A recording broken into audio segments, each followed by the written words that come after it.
আমরা এখানে জায়নবাদ এবং ইহুদি ধর্ম সম্পর্কে জানতে এসেছি। কোনটা কি তা আমরা সরাসরি তাদের মুখ থেকেই শুনব। তো আজকের আলোচনার সূচি হল, প্রথম 1 ঘণ্টা রাবাই এলহানান বেক এবং রাবাই সোফার আমাদের জায়নবাদ ও ইহুদি ধর্ম সম্পর্কে একটি ধারণা দেবেন। এরপর আমরা শেখ ইমরানের কাছ থেকে ইসলামী ও ভবিষ্যৎবাণীমূলক দৃষ্টিকোণ থেকে একই বিষয় সম্পর্কে জানব। অর্থাৎ প্রথম ঘণ্টা রাবাইদের সাথে, দ্বিতীয় ঘণ্টা শেখ ইমরানের সাথে এবং শেষ ঘণ্টায় আমরা প্রশ্নোত্তর পর্বের জন্য আলোচনা উন্মুক্ত করে দেব। মাগরিবের আজানের সময় আমরা অনুষ্ঠান শেষ করব। আপনাদের সুবিধার জন্য জানিয়ে রাখি, বাথরুম রয়েছে ওপরের ডান দিকের কোণায়। কেউ যদি আসরের নামাজ পড়তে চান, তার ব্যবস্থা আছে ওপাশের বাম দিকের কোণায়। আর বাম দিকে চা, কফি এবং বিস্কুটের ব্যবস্থা আছে, আপনারা নির্দ্বিধায় নিতে পারেন। এছাড়াও পেছনের দিকে একটি বইয়ের তাক আছে, যেখানে শেখ ইমরানের বই বিক্রি হচ্ছে। ঠিক আছে, যদি আর কোনো প্রশ্ন না থাকে তাহলে আমি রাবাই এলহানান বেককে মাইক্রোফোন দিচ্ছি। তিনি আমাদের ইহুদি ধর্ম ও জায়নবাদ সম্পর্কে জানাবেন। এটি কবে শুরু হল, কিভাবে শুরু হল, এটা কোন দিকে যাচ্ছে আর এর শেষ কোথায়। জাযাকাল্লাহু খাইরান। ধন্যবাদ রাবাই বেক। হ্যালো, আমাকে কথা বলার এবং ইহুদি ধর্ম এবং জায়নবাদের মধ্যে পার্থক্য তুলে ধরার জন্য ধন্যবাদ। হ্যালো, হ্যাঁ, ঠিক আছে। হ্যাঁ, ইহুদি ধর্ম কি এবং জায়নবাদ কি তা ব্যাখ্যা করার সুযোগ দেওয়ার জন্য আপনাদের ধন্যবাদ। আমি শুরু থেকেই শুরু করছি যাতে বুঝতে সুবিধা হয়। আমাদের বুঝতে হবে ইহুদি ধর্ম বলতে কি বোঝায়। ইহুদি ধর্ম, ঠিক আছে, ইহুদি ধর্ম কোনো জাতি, রেস নয়, কোনো জাতীয়তাও নয়। ইহুদি ধর্ম একটি বিশুদ্ধ ধর্ম। আমি দেখছি এখানকার বেশিরভাগ, হয়তো সবাই মুসলিম, তাই আপনারা ব্যাপারটা আরও ভালোভাবে বুঝবেন। আমি যদি এভাবে বলি, আপনারা আমাকে সহজে বুঝতে পারবেন। ইসলাম কি? ইসলাম একটি ধর্ম।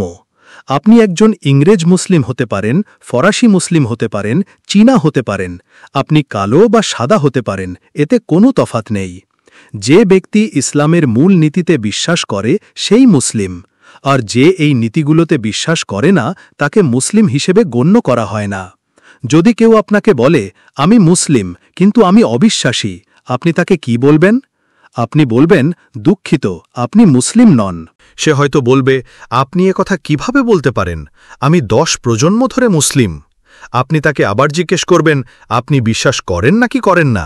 সে যদি বলেন না, তাহলে আপনি তাকে বলবেন, আপনি মুসলিম নন, কারণ ইসলাম একটি ধর্ম। আপনি কোথায় থাকেন বা আপনার পটভূমি কি, তার ওপর এটা নির্ভর করে না। একইভাবে কেউ যদি ইসলাম থেকে দূরে সরে যায়, তাকে আর মুসলিম হিসেবে গণ্য করা হয় না। আবার কেউ যদি ইসলাম গ্রহণ করে, সে আপনার মতোই একজন মুসলিম। সে কোন পটভূমি থেকে এসেছে তাতে কিছু আসে যায় না। আমি নিশ্চিত আমি ঠিক বলছি। হ্যাঁ, আলহামদুলিল্লাহ। ঠিক একই ব্যাপার ইহুদি ধর্মের ক্ষেত্রেও। ইহুদি ধর্ম একটি ধর্ম, এটা কোনো জাতি বা জাতীয়তা নয়। এটি একটি বিশুদ্ধ ধর্ম। যে ব্যক্তি এই ধর্মে বিশ্বাস করে তাকেই ইহুদি হিসেবে গণ্য করা হয়। যে করে না, দুর্ভাগ্যবশত সে ইহুদি নয়। এটা আমার কথা নয়, এটা মাইমোনিডিসের কথা। আমি নিশ্চিত এখানে অনেকেই মাইমোনিডিসের নাম শুনেছেন। তিনি স্যানহেদ্রিন পেরেক চ্যালেকে ইহুদি ধর্মের 13টি মূল নীতি উল্লেখ করেছেন। তিনি বলেছেন, যে ব্যক্তি এই নীতিগুলো স্পষ্টভাবে মানে তাকেই ইহুদি হিসেবে গণ্য করা হয়। যে মানে না তাকে ইহুদি বলে গণ্য করা হয় না। হয়তো তার ক্ষমতা আছে নিজেকে ইহুদি বলার। ক্ষমতা থাকলে সে যা খুশি তাই করতে পারে, কিন্তু বাস্তবে সে ইহুদি নয়। যেমন ধরুন, যদি কেউ বলে, আমি বিশ্বাসী নই কিন্তু আমি মুসলিম, এবং তার যদি ইসলামের নাম চুরি করে বড় ধরনের প্রচার চালানোর ক্ষমতা থাকে, তার মানে এই নয় যে সে মুসলিম হয়ে যাবে। সে নিজেকে যা খুশি ডাকতে পারে, কিন্তু সে মুসলিম নয়। সবকিছু নির্ভর করে আপনি বিশ্বাস করেন কিনা তার উপর। ইহুদি ধর্মের ক্ষেত্রেও ঠিক তাই। তো আমি মূল কথায় ফিরে আসি। ইহুদি ধর্ম কি? ঈশ্বর ৩,৫০০ বছর আগে সিনাই পর্বতে ইহুদিদের তোরা দিয়েছিলেন, আর এই ইহুদি জাতিকে ঈশ্বর তোরা এবং এই বিশ্বাস দিয়েছিলেন যে কিভাবে ঈশ্বরের কাছাকাছি থেকে তার সেবা করতে হয়, ঈশ্বরে বিশ্বাস রাখতে হয় এবং ঈশ্বরের প্রতি বিশ্বাস দিয়ে পৃথিবীকে আলোকিত করতে হয়, পৃথিবীকে দেখাতে হয় কিভাবে ঈশ্বরের সেবা করতে হবে। এর মানে এই নয় যে সবাইকেই ইহুদি হতে হবে, বিলকুলই না। ঈশ্বর সমস্ত মানব জাতির জন্য নোয়ার ৭টি আইন দিয়েছেন। যে কেউ এই আইনগুলো পালন করবে সে স্বর্গে তার অংশ পাবে। আর ইহুদি জাতিকে ঈশ্বর তোরাতে ৬১৩টি আইন দিয়েছেন যা আমাদের পালন করতে হয়। সুতরাং এটাই আসল ইহুদি ধর্ম, ঈশ্বরে বিশ্বাস এবং তোরা পালন করা। আমরা এই বিষয়ে পরে আবার আসব। এবার আসা যাক জায়নবাদ কি। জায়নবাদ একটি ধর্মনিরপেক্ষ বা সেকুলার আন্দোলন, যা মাত্র ১৫০ বা ১৪০ বছর আগে শুরু হয়েছিল। এর প্রতিষ্ঠাতা ছিলেন থিওডর হার্জেল নামে একজন ধর্মনিরপেক্ষ ব্যক্তি। তিনি ভিয়েনা, অস্ট্রিয়া থেকে এসেছিলেন। তিনি ঈশ্বরে বিশ্বাস করতেন না, তোরাহতে বিশ্বাস করতেন না, তিনি কিছুতেই বিশ্বাস করতেন না। তিনি এমনকি নিজের ছেলেরও খতনা, সার্কামসিশনও করাননি। খতনা ইহুদিদের জন্য এতটাই গুরুত্বপূর্ণ যে এমনকি যারা ধর্মনিরপেক্ষ তারাও কিছু মূল বিষয় পালন করে, যেমন ইয়ম কিপ্পুর, শূকরের মাংস না খাওয়া, এবং তার মধ্যে একটি হল সন্তানের খতনা করানো। অথচ তিনি তা করেননি এবং এ নিয়ে তিনি গর্বিত ছিলেন। তিনি পুরোপুরি একজন অবিশ্বাসী ছিলেন। তিনি ঈশ্বরে বিশ্বাস করতেন না। ইহুদিদের সম্পর্কে তার দৃষ্টিভঙ্গি ছিল সম্পূর্ণ ভিন্ন। তিনি ভাবতেন, কোন জিনিস ইহুদি জাতিকে এক করবে? আমরা জানি ইহুদি জাতিকে কি এক করে। ইহুদিরা তোরা দ্বারা একতাবদ্ধ, ইহুদিরা তাদের ধর্ম দ্বারা একতাবদ্ধ। আমাদের একজন মহান জ্ঞানী র্যাবাই সাদিয়া গাউন বলেছেন, আইন উমোসেইনো উম্মো এলো বে সৈরসেহ, অর্থাৎ ইহুদিরা শুধুমাত্র তোরা দ্বারাই একতাবদ্ধ, কোনো ভূমি, কোনো ভাষা বা অন্য কিছু দ্বারা নয়। শুধুমাত্র তোরাই আমাদের ঐক্যবদ্ধ করে। আর মুসলিমরা এটা আরও ভালোভাবে বুঝবেন। মুসলিমদের কি একতাবদ্ধ করে? শুধুমাত্র ধর্মই মুসলিমদের এক করে। তারা কোথায় থাকে বা কোন ভাষায় কথা বলে তাতে কিছু আসে যায় না। মুসলিম হওয়ার জন্য আপনাকে আরবি বলতে হবে না বা প্রাচ্যে থাকতে হবে না। না, ইসলামকে কি এক করে? ধর্ম। ইহুদি ধর্মের ক্ষেত্রেও একই কথা। যা ইহুদিদের এক করে তা হল শুধু ধর্ম। কিন্তু জায়নবাদীরা তোরাতে বিশ্বাস করে না, ঈশ্বরে বিশ্বাস করে না। তাই তারা ভাবল ইহুদি জাতিকে কি এক করবে। তারা একটি ধর্মনিরপেক্ষ সমাধান নিয়ে এলো। ঠিক আছে, আমরা আমাদের নিজস্ব একটি দেশ তৈরি করব এবং আমরা একটি দেশ, একটি ভাষা ইত্যাদির মাধ্যমে একতাবদ্ধ হব। সুতরাং আপনারা বুঝতে পারছেন জায়নবাদ কি করেছে। তারা ধর্মকে নিয়েছে, এর ভেতর থেকে সমস্ত পবিত্রতা, সমস্ত আধ্যাত্মিকতা বের করে দিয়েছে এবং তাকে জাতীয়তাবাদী ধারণা দিয়ে ভর্তি করেছে পুরোপুরি। এটা অনেকটা এরকম যে কেউ ইসলামকে নিয়ে বলল, মুসলিম হওয়ার মানে কি? আপনাকে ধরা যাক পাকিস্তান বা ইরানে থাকতে হবে, আপনাকে আরবি বলতে হবে, তাহলেই আপনি ভালো মুসলিম। এর মানে হল পুরো ধর্মটাকে খালি করে তাকে বস্তুবাদী, জাতীয়তাবাদী কাঠামোতে ফেলে দেওয়া। হ্যাঁ, এবং একে পুরোপুরি এমন এক বস্তুবাদী জিনিস দিয়ে ভর্তি করা যার সাথে ধর্মের কোনো সম্পর্ক নেই, ঈশ্বরের সাথে কোনো সম্পর্ক নেই, ঈশ্বরের সাথে সংযোগেরও কোনো সম্পর্ক নেই। জায়নবাদীরা ইহুদি ধর্মের সাথে ঠিক এটাই করছে। বাস্তবে প্রকৃত ইহুদিরা এখনও ঈশ্বরের প্রতি অনুগত এবং এই জায়নবাদী বা ইসরায়েল রাষ্ট্রের সাথে তাদের কোনো সম্পর্ক নেই। আবারও বলছি, আমি যখন ইহুদিদের কথা বলি আমি বিশ্বের ১,৮০,০০,০০০ ইহুদির কথা বলছি না, কারণ দুর্ভাগ্যবশত এই ১,৮০,০০,০০০ ইহুদির মধ্যে ১,৬০,০০,০০০ই পুরোপুরি ধর্মনিরপেক্ষ। আমরা তাদের ইহুদি হিসেবেই গণ্য করি না। আমি কাউকে অপমান করতে চাই না, কিন্তু এটা আমার কথা নয়। আমি তাদের সাহায্য করতে পারব না। এটা মাইমোনিডিসের কথা। এটাই ইহুদি ধর্ম। আপনি যদি ইহুদি হতে চান আপনাকে ধর্ম পালন করতে হবে, ঈশ্বরে বিশ্বাস করতে হবে।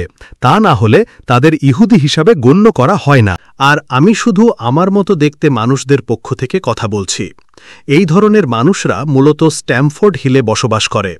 আমি জানি না এখানে কেউ স্ট্যামফোর্ড হিলের নাম শুনেছেন কিনা। স্ট্যামফোর্ড হিল হাজার হাজার ইহুদি অধ্যুষিত একটি বিশাল এলাকা। স্ট্যামফোর্ড হিলে আপনি পুরো এলাকায় একটিও ইসরায়েলি পতাকা খুঁজে পাবেন না। এই এলাকাটি সাধারণভাবে একটি জায়নবাদ বিরোধী এলাকা। আমি বলতে পারি তাদের বেশিরভাগই জায়নবাদ বিরোধী, আর বাকিরা জায়নবাদী নন জায়নিস্ট। জায়নবাদী নন মানে হল ইসরায়েলের সাথে তাদের কোনো সম্পর্ক নেই। তাদের নিজস্ব জীবন আছে, তাদের প্রার্থনা, পড়াশোনা, শিক্ষা, ব্যবসা আছে। সহজভাবে বললে, যদি ইসরায়েল রাষ্ট্রের পতন হয় তাহলে তারা এক ফোঁটা চোখের জলও ফেলবে না। এটা তাদের মাথা ব্যথার বিষয়ই নয়। আমাদের এলাকাতেও খুব অল্প কিছু জায়ানবাদী আছে। দুর্ভাগ্যবশত তারা দেখতে আমার মতোই এবং তারা জায়ানবাদী, কিন্তু ঈশ্বরের দয়ায় তারা সংখ্যায় খুবই কম। এলাকার ৯৫% হয় জায়ানবাদ বিরোধী অথবা জায়ানবাদী নয়। ওদের বেশিরভাগই কট্টর জায়নবাদ বিরোধী। আমাদের এখানে হাজার হাজার সিনাগগ, ইহুদি উপাসনালয় আছে, যেখানে হাজার হাজার ইহুদি মানুষ প্রার্থনা করেন, এবং তারা সবাই ইসরায়েল রাষ্ট্রের বিলুপ্তির জন্য অপেক্ষা করছেন। অবশ্যই সবাই শান্তিপূর্ণ বিলুপ্তিই চায়, কেউই রক্তপাত চায় না, কিন্তু তারা সবাই এই বিলুপ্তির জন্য প্রার্থনা ও অপেক্ষা করছে। আমাদের এলাকার প্রধান একটি গোষ্ঠীর নাম সাতমার। আমাদের এলাকায় সাতমারের প্রায় ১২-১৩টা সিনাগগ আছে। এর মধ্যে কয়েকটি বিশাল সিনাগগে হাজার হাজার মানুষ একসঙ্গে প্রার্থনা করে। সাতমার আর নাতুরাই কার্তা আরেকটি ইহুদি গোষ্ঠী, এক নয়। আমরা যা কিছু করি তার সব কিছুর সাথে তারা একমত নাও হতে পারে, কিন্তু জায়নবাদের বিরুদ্ধে মূল নীতির দিক থেকে তারা ১০০% একমত। তাদের লড়াই করার পদ্ধতিটা ভিন্ন। আমরা যেমন বিক্ষোভে যাই, তাদের নিজস্ব পদ্ধতি আছে, কিন্তু তারা সবাই মনে প্রাণে ইসরায়েল রাষ্ট্রের সম্পূর্ণ শান্তিপূর্ণ বিলুপ্তির জন্য প্রার্থনা করে ও অপেক্ষা করে। তাদের কেউই ইসরায়েল রাষ্ট্রকে মানে না। আবারও আমি মূল কথায় আসি, যাতে আমরা বুঝতে পারি ইহুদি ধর্ম, জুডাইজম কি এবং জায়নবাদ কি। ইহুদি ধর্ম মানে হল সৃষ্টিকর্তার উপর বিশ্বাস রাখা, তার উপর আস্থা রাখা, তার সাথে সংযুক্ত থাকা, তার কাছে প্রার্থনা করা। আর জায়নবাদ হল এই ধর্মকে পুরোপুরি অস্বীকার করা। ধর্মকে, অর্থাৎ ইহুদি ধর্মকে একটা জাতীয়তাবাদী আন্দোলনে পরিণত করা, আর সেটাকে জাতীয়তাবাদী আকাঙ্ক্ষা আর জাগতিক বা বস্তুগত জিনিস দিয়ে ভরে তোলা। কিভাবে? ইহুদি ধর্মের আসল পরিচয়টাই বদলে দিয়ে। তাই আপনারা বুঝতে পারছেন যে জায়নবাদ আসলে ইহুদি জনগণের সবচেয়ে বড় শত্রু। আমার বিশ্বাস সবাই এটা বুঝবে যে যদি কেউ কারো ভূমি দখল করে নেয়, তবে সে একজন দখলদার। জায়নবাদীরা ঠিক এটাই করছে, এবং তারা পুরো ফিলিস্তিনে, বিশেষ করে গাজায় হাজার হাজার নিরীহ মানুষ, নারী, পুরুষ ও শিশুদের ওপর গণহত্যা চালাচ্ছে। বিশেষ করে গত ২ বছরে আমরা গাজায় যা দেখছি, আপনারা জানেন এখানে লন্ডনে, ইংল্যান্ডে আমাদের কাউকে কোনো নামে ডাকার, বিশেষণে অভিযুক্ত করার অনুমতি নেই। তাই আমি তাদের কোনো নাম দিচ্ছি না। আমি শুধু সত্যটা বলতে পারি, আর তা হল গাজায় এখন আমরা যে ছবিগুলো দেখছি, এমন ছবি গত ৮০ বছরেও আমরা দেখিনি।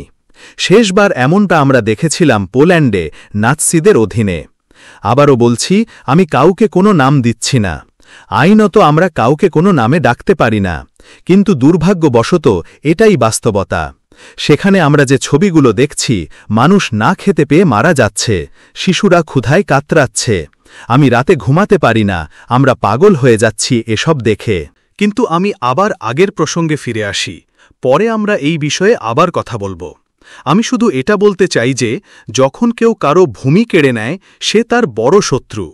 কিন্তু যদি কেউ আপনার ধর্মকেই কেড়ে নেয়, যদি কেউ ইসলাম ধর্মকে নিয়ে তার ভেতর থেকে ধর্মীয় বিশ্বাসকে মুছে ফেলে, সেটাকে একটা জাতীয়তাবাদী আন্দোলন দিয়ে ভরে দেয় এবং বলে এটাই ইসলাম, এবং তার হাতে যদি ক্ষমতা থাকে, লক্ষ লক্ষ অনুসারী থাকে, গণমাধ্যমের শক্তি থাকে, তাহলে সে হবে আরও অনেক অনেক অনেক বেশি শক্তিশালী ও গভীর শত্রু। সে শুধু আপনার ভূমি কেড়ে নেয়নি, সে আপনার ধর্মকেই কেড়ে নিয়েছে। সে সৃষ্টিকর্তার সাথে আপনার সংযোগ বিচ্ছিন্ন করে দিয়েছে। সে আপনার কাছ থেকে আরও অনেক বড় কিছু কেড়ে নিয়েছে। জায়নবাদীরা ঠিক এটাই আমাদের সাথে করছে। এ কারণেই ইহুদি জনগণ ইসরায়েল রাষ্ট্রের সবচেয়ে বড় শত্রু, এবং তারা অপেক্ষা করছে কবে এই রাষ্ট্রের অবসান ঘটবে। সম্পূর্ণ অবসান, ১০০%। ইহুদি জনগণ এটার জন্যই অপেক্ষা ও প্রার্থনা করছে। জায়নবাদীরাই আমাদের সবচেয়ে বড় শত্রু। ব্যাপারটাকে আমি এভাবে বলি, এমনকি যদি সব ফিলিস্তিনীয় ইসরায়েল রাষ্ট্রকে মেনে নেয়, আমরা কখনোই তা মানব না, কখনোই না। আমরা এটা কখনোই মেনে নেব না, ফিলিস্তিনিরাও মানে না। কিন্তু আমি শুধু এটা স্পষ্ট করতে চাই যে যদি তারাও মেনে নিত, আমরা ইহুদিরা কখনোই মানতাম না। ইহুদি আর জায়নবাদীদের মধ্যে সম্পর্কটা চরম শত্রুতার। আমি এটা আরও ব্যাখ্যা করার চেষ্টা করছি যাতে আপনারা আরও ভালোভাবে বুঝতে পারেন। আমরা প্রায়ই গণমাধ্যমে নেতানিয়াহুকে প্রতিশ্রুত ভূমি বা প্রমিসড ল্যান্ডের কথা বলতে শুনি। সে প্রতিশ্রুত ভূমির দোহাই দিয়ে নিজের কাজের ন্যায্যতা প্রতিষ্ঠা করার চেষ্টা করে। এটা সত্যি যে সৃষ্টিকর্তা ইহুদি জনগণকে এই ভূমির প্রতিশ্রুতি দিয়েছিলেন, কিন্তু আপনি যদি তৌরাত পড়েন তাহলে দেখবেন এই প্রতিশ্রুতি ছিল শর্ত সাপেক্ষ। সৃষ্টিকর্তা কিছু নির্দিষ্ট শর্তের অধীনে ইহুদি জনগণকে এই ভূমি দেওয়ার কথা বলেছিলেন। তোরাহাতে বারবার লেখা আছে, আমি তোমাদের এই ভূমি দেব যদি তোমরা উন্নত জীবনযাপন করো, উন্নত নৈতিকতা বজায় রাখো। যদি তা না করো, তোমাদের এই ভূমি থেকে নির্বাসিত করা হবে। যেই তোরাহা পড়েছে সেই বারবার এটা দেখেছে যে সৃষ্টিকর্তা বলেছেন শুধু উন্নত নৈতিকতা বজায় রাখলেই এই ভূমি তোমাদের, না হলে তোমাদের নির্বাসিত করা হবে। জায়নবাদীরা এই অংশটা পুরোপুরি উপেক্ষা করে। তারা শুধু প্রতিশ্রুত ভূমির কথা বলে, কিন্তু এটা ভুলে যায় যে সৃষ্টিকর্তা ইহুদিদের এই ভূমি দিয়েছিলেন সেই একই সৃষ্টিকর্তা তা কেড়েও নিয়েছেন। আমরা এখন ঐশ্বরিক আদেশে নির্বাসিত। ইহুদিরা সৃষ্টিকর্তার ওপর বিশ্বাসী। বিশ্বাস মানে এই নয় যে যখন সবকিছু আলোময় তখনই বিশ্বাস করা। যখন আলো থাকে তখন তো আপনি দেখতেই পান, বিশ্বাস করার দরকার পড়ে না। বিশ্বাস মানে হল যখন সব কিছু অন্ধকার মনে হয় তখনও বিশ্বাস রাখা, কারণ সৃষ্টিকর্তা যা করেন তার সবই আলো।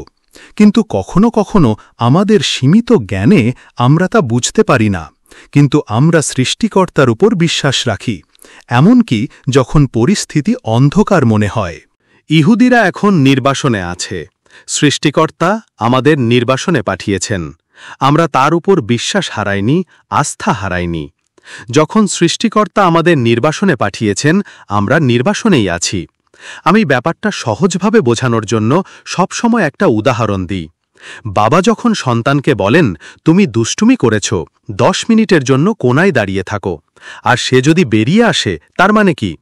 এর মানে হল আমি তোমার বা তোমার শাস্তির কোনো তোয়াক্কা করি না, এটা বিদ্রোহ। ঠিক একইভাবে যখন সৃষ্টিকর্তা ইহুদিদের নির্বাসনে পাঠিয়েছেন, আমরা নির্বাসনেই আছি। আমরা জোর করে নির্বাসন থেকে বেরিয়ে আসছি না, আমরা সর্বশক্তিমানের দেওয়া শাস্তি মেনে নিয়েছি। আমরা তার বিরুদ্ধে বিদ্রোহ করছি না। বাস্তবে সৃষ্টিকর্তা আমাদের নির্বাসন থেকে বের করে আনার প্রতিশ্রুতি দিয়েছেন। আমাদের মসীহ বা ত্রাণকর্তার উপর বিশ্বাস আছে। আমরা হয়তো পরে এ বিষয়ে কথা বলবো। আমি শুধু একটা বিষয় স্পষ্ট করতে চাই, ভুল বুঝবেন না, মসীহ কিন্তু আরেকজন নেতানিয়াহু হবেন না। মসীহ নিরীহ নারী, পুরুষ ও শিশুদের হত্যা করবেন না। মসীহ কোনো শারীরিক শক্তি নিয়ে আসবেন না। তিনি হবেন একজন আধ্যাত্মিক পুরুষ। তিনি আমাদের হৃদয়ে আধ্যাত্মিকতা নিয়ে আসবেন। তখন প্রত্যেকে স্বেচ্ছায় সম্প্রীতি ও শান্তির সাথে একই সৃষ্টিকর্তার উপাসনা করবে। ইহুদিরা সৃষ্টিকর্তার ওপর বিশ্বাসী। যখন সৃষ্টিকর্তা আমাদের নির্বাসনে পাঠিয়েছেন, আমরা তার আদেশ মেনে নিয়েছি। আমরা তার বিরুদ্ধে বিদ্রোহ করছি না। অন্যদিকে জায়নবাদীরা অবিশ্বাসী, না সৃষ্টিকর্তায় না তোরাতে। তাই জায়নবাদীরা প্রশ্ন করে, আমরা কেন নির্বাসনে? কেন? তারা তো সৃষ্টিকর্তায় বিশ্বাস করে না, তাই তারা এটাও বিশ্বাস করে না যে সৃষ্টিকর্তা তাদের নির্বাসনে পাঠিয়েছেন। তারা বলে, যদি আমরা নিজেদের সাহায্য না করি, কেউ আমাদের সাহায্য করবে না। জায়নবাদের মূল ভিত্তি এটাই, আমাদের রুখে দাঁড়াতে হবে, না হলে কেউ আমাদের পাশে থাকবে না। তারা সৃষ্টিকর্তার ওপর আস্থা পুরোপুরি হারিয়ে ফেলেছে।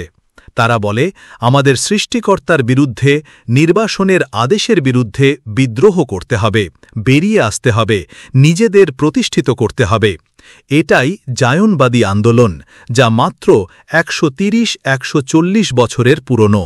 সুতরাং আপনারা বুঝতে পারছেন যে ইহুদি ধর্মের ভিত্তি হল সৃষ্টিকর্তার ওপর আস্থা রাখা, তার প্রতি অনুগত থাকা, তার সাথে সংযোগ রাখা, এমনকি অন্ধকার সময়েও।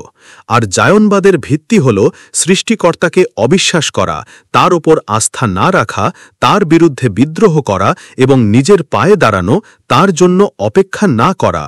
এ থেকে আপনারা বুঝতে পারছেন যে জায়নবাদ ও ইহুদি ধর্ম একে অপরের সম্পূর্ণ বিপরীত।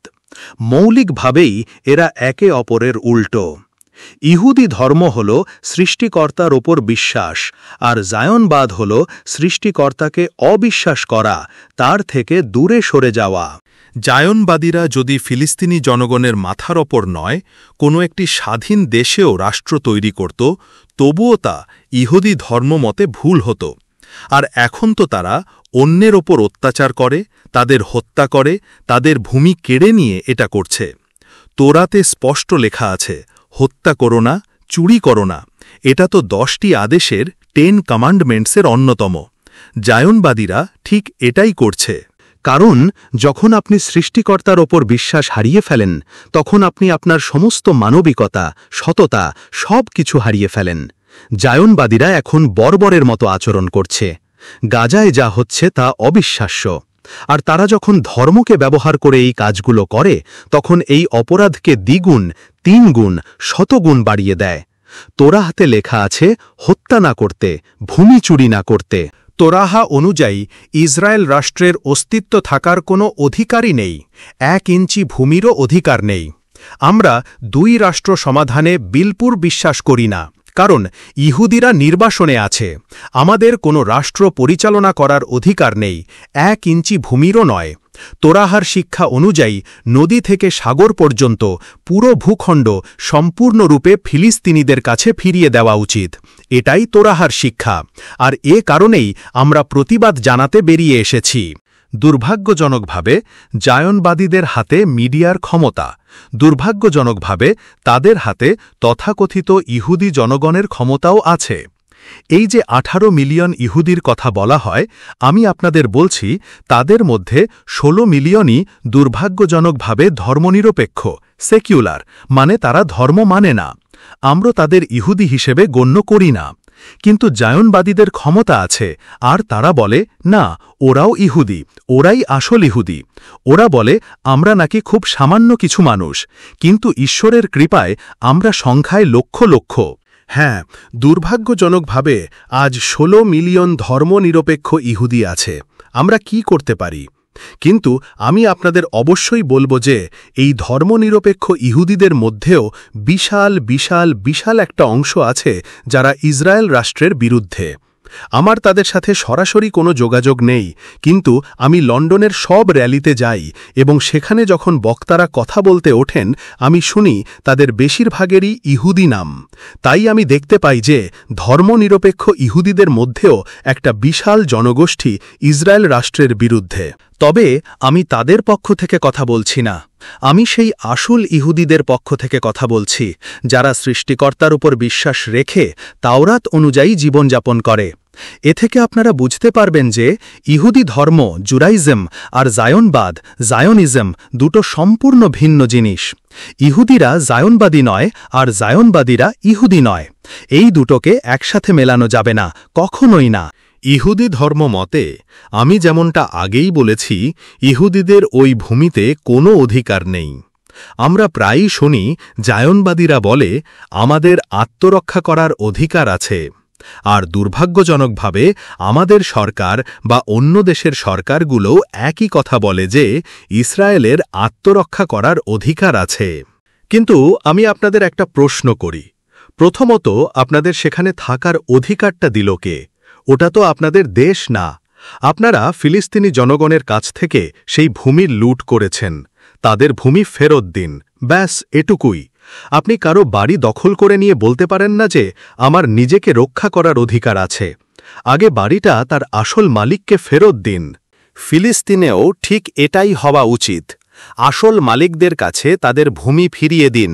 আপনাদের আত্মরক্ষা করার কোনো অধিকার নেই, কারণ ওটা আপনাদের নয়, ওটা ফিলিস্তিনিদের হাতে তুলে দিন।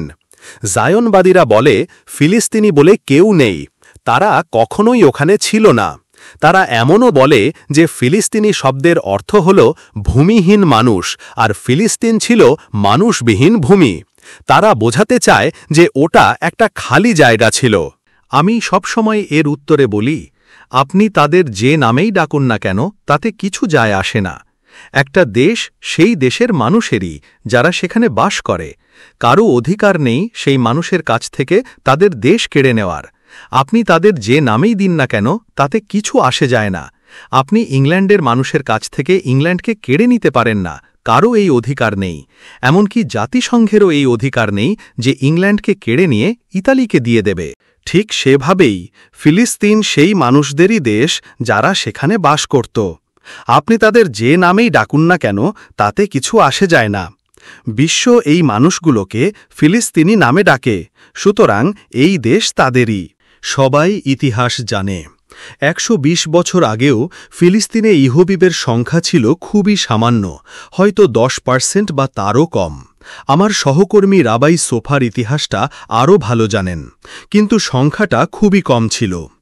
জায়নবাদীরা নানা ছলচাতুরি করে পোল্যান্ড, রাশিয়া, হাঙ্গেরি এবং মধ্যপ্রাচ্যের বিভিন্ন দেশ থেকে ইহুদিদের সেখানে নিয়ে আসে যাতে তারা সংখ্যাগরিষ্ঠ হতে পারে। কিন্তু এটা তাদের সেই ভূমির ওপর কোনো অধিকার দেয় না। দেশটা ফিলিস্তিনি জনগণেরই। আর আমি যা বলছি তা তাওরাতের কথা অনুযায়ী বলছি। কারোর অধিকার ছিল না তাদের কাছ থেকে দেশটা কেড়ে নেওয়ার। জায়নবাদীরা সবসময় নিজেদের কাজের সাফাই গাইতে বলে, ঠিক আছে, কিন্তু দিনের শেষে ইহুদিদের তো একটা নিরাপদ দেশ দরকার। সবারই একটা নিরাপদ দেশ দরকার। আমরা ইহুদিদের একটা নিরাপদ দেশ দেব। আমরা ইহুদি বিদ্বেষ, অ্যান্টিসেমিটিজম থেকে ইহুদিদের বাঁচাব। আমি সবসময় বলি, আপনারা একটু চোখ খুলে দেখুন। আজকের দিনে একজন ইহুদির জন্য বসবাসের সবচেয়ে বিপজ্জনক জায়গা কোনটা? সারা পৃথিবীতে ঘুরে আসুন। অস্ট্রেলিয়া থেকে আর্জেন্টিনা, নিউ ইয়র্ক থেকে জাপান। সবচেয়ে বিপজ্জনক জায়গা কোনটা? ইসরায়েলি ইহুদিদের জন্য সবচেয়ে বিপজ্জনক জায়গা। একজন ইহুদির জন্য, ফিলিস্তিনিদের কথা তো বাদই দিলাম, একজন ইহুদির বসবাসের জন্য। আমি সবসময় একটা উদাহরণ দিই।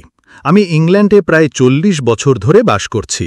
আমি কোনোদিন রাস্তায় ইংরেজ সৈন্য দেখিনি, আপনি দেখতেই পাবেন না। এর মানে হল এটা একটা নিরাপদ দেশ। অথচ ইসরায়েলে ছোট ছোট বাচ্চারাও প্রতিদিন সৈন্য, ট্যাঙ্ক আর অস্ত্রশস্ত্র দেখে। এর মানে কি নিরাপদ? এটা ইহুদিদের জন্য সবচেয়ে অনিরাপদ জায়গা। জায়নবাদীরা ইহুদিদের জন্য কোনো নিরাপত্তা তৈরি করতে পারেনি, আর তারা ইহুদি বিদ্বেষ থেকেও কাউকে বাঁচাতে পারেনি। আমি যখন রাস্তায় হাঁটি আর পেছন থেকে কেউ হিটলার হিটলার বলে চিৎকার করে, আমি জানি যে সে গতকাল গাজার কোনো ভিডিও দেখেছে। জায়নবাদীরা সারা বিশ্বে শুধু ইহুদি বিদ্বেষী বাড়িয়ে চলেছে। আমাদের রাবাইরা, ধর্মগুরু, আগেই বলেছিলেন যে ইসরায়েল রাষ্ট্র শুধু রক্তপাতই বয়ে আনবে। আর আজ ৮০-৯০ বছর পর আমরা সেটাই নিজের চোখে দেখছি। ইসরায়েল রাষ্ট্রের ৭৭ বছর হয়ে গেছে, আর এটা যেন একটা দীর্ঘ রক্তের নদী যা কেউ থামাতে পারছে না।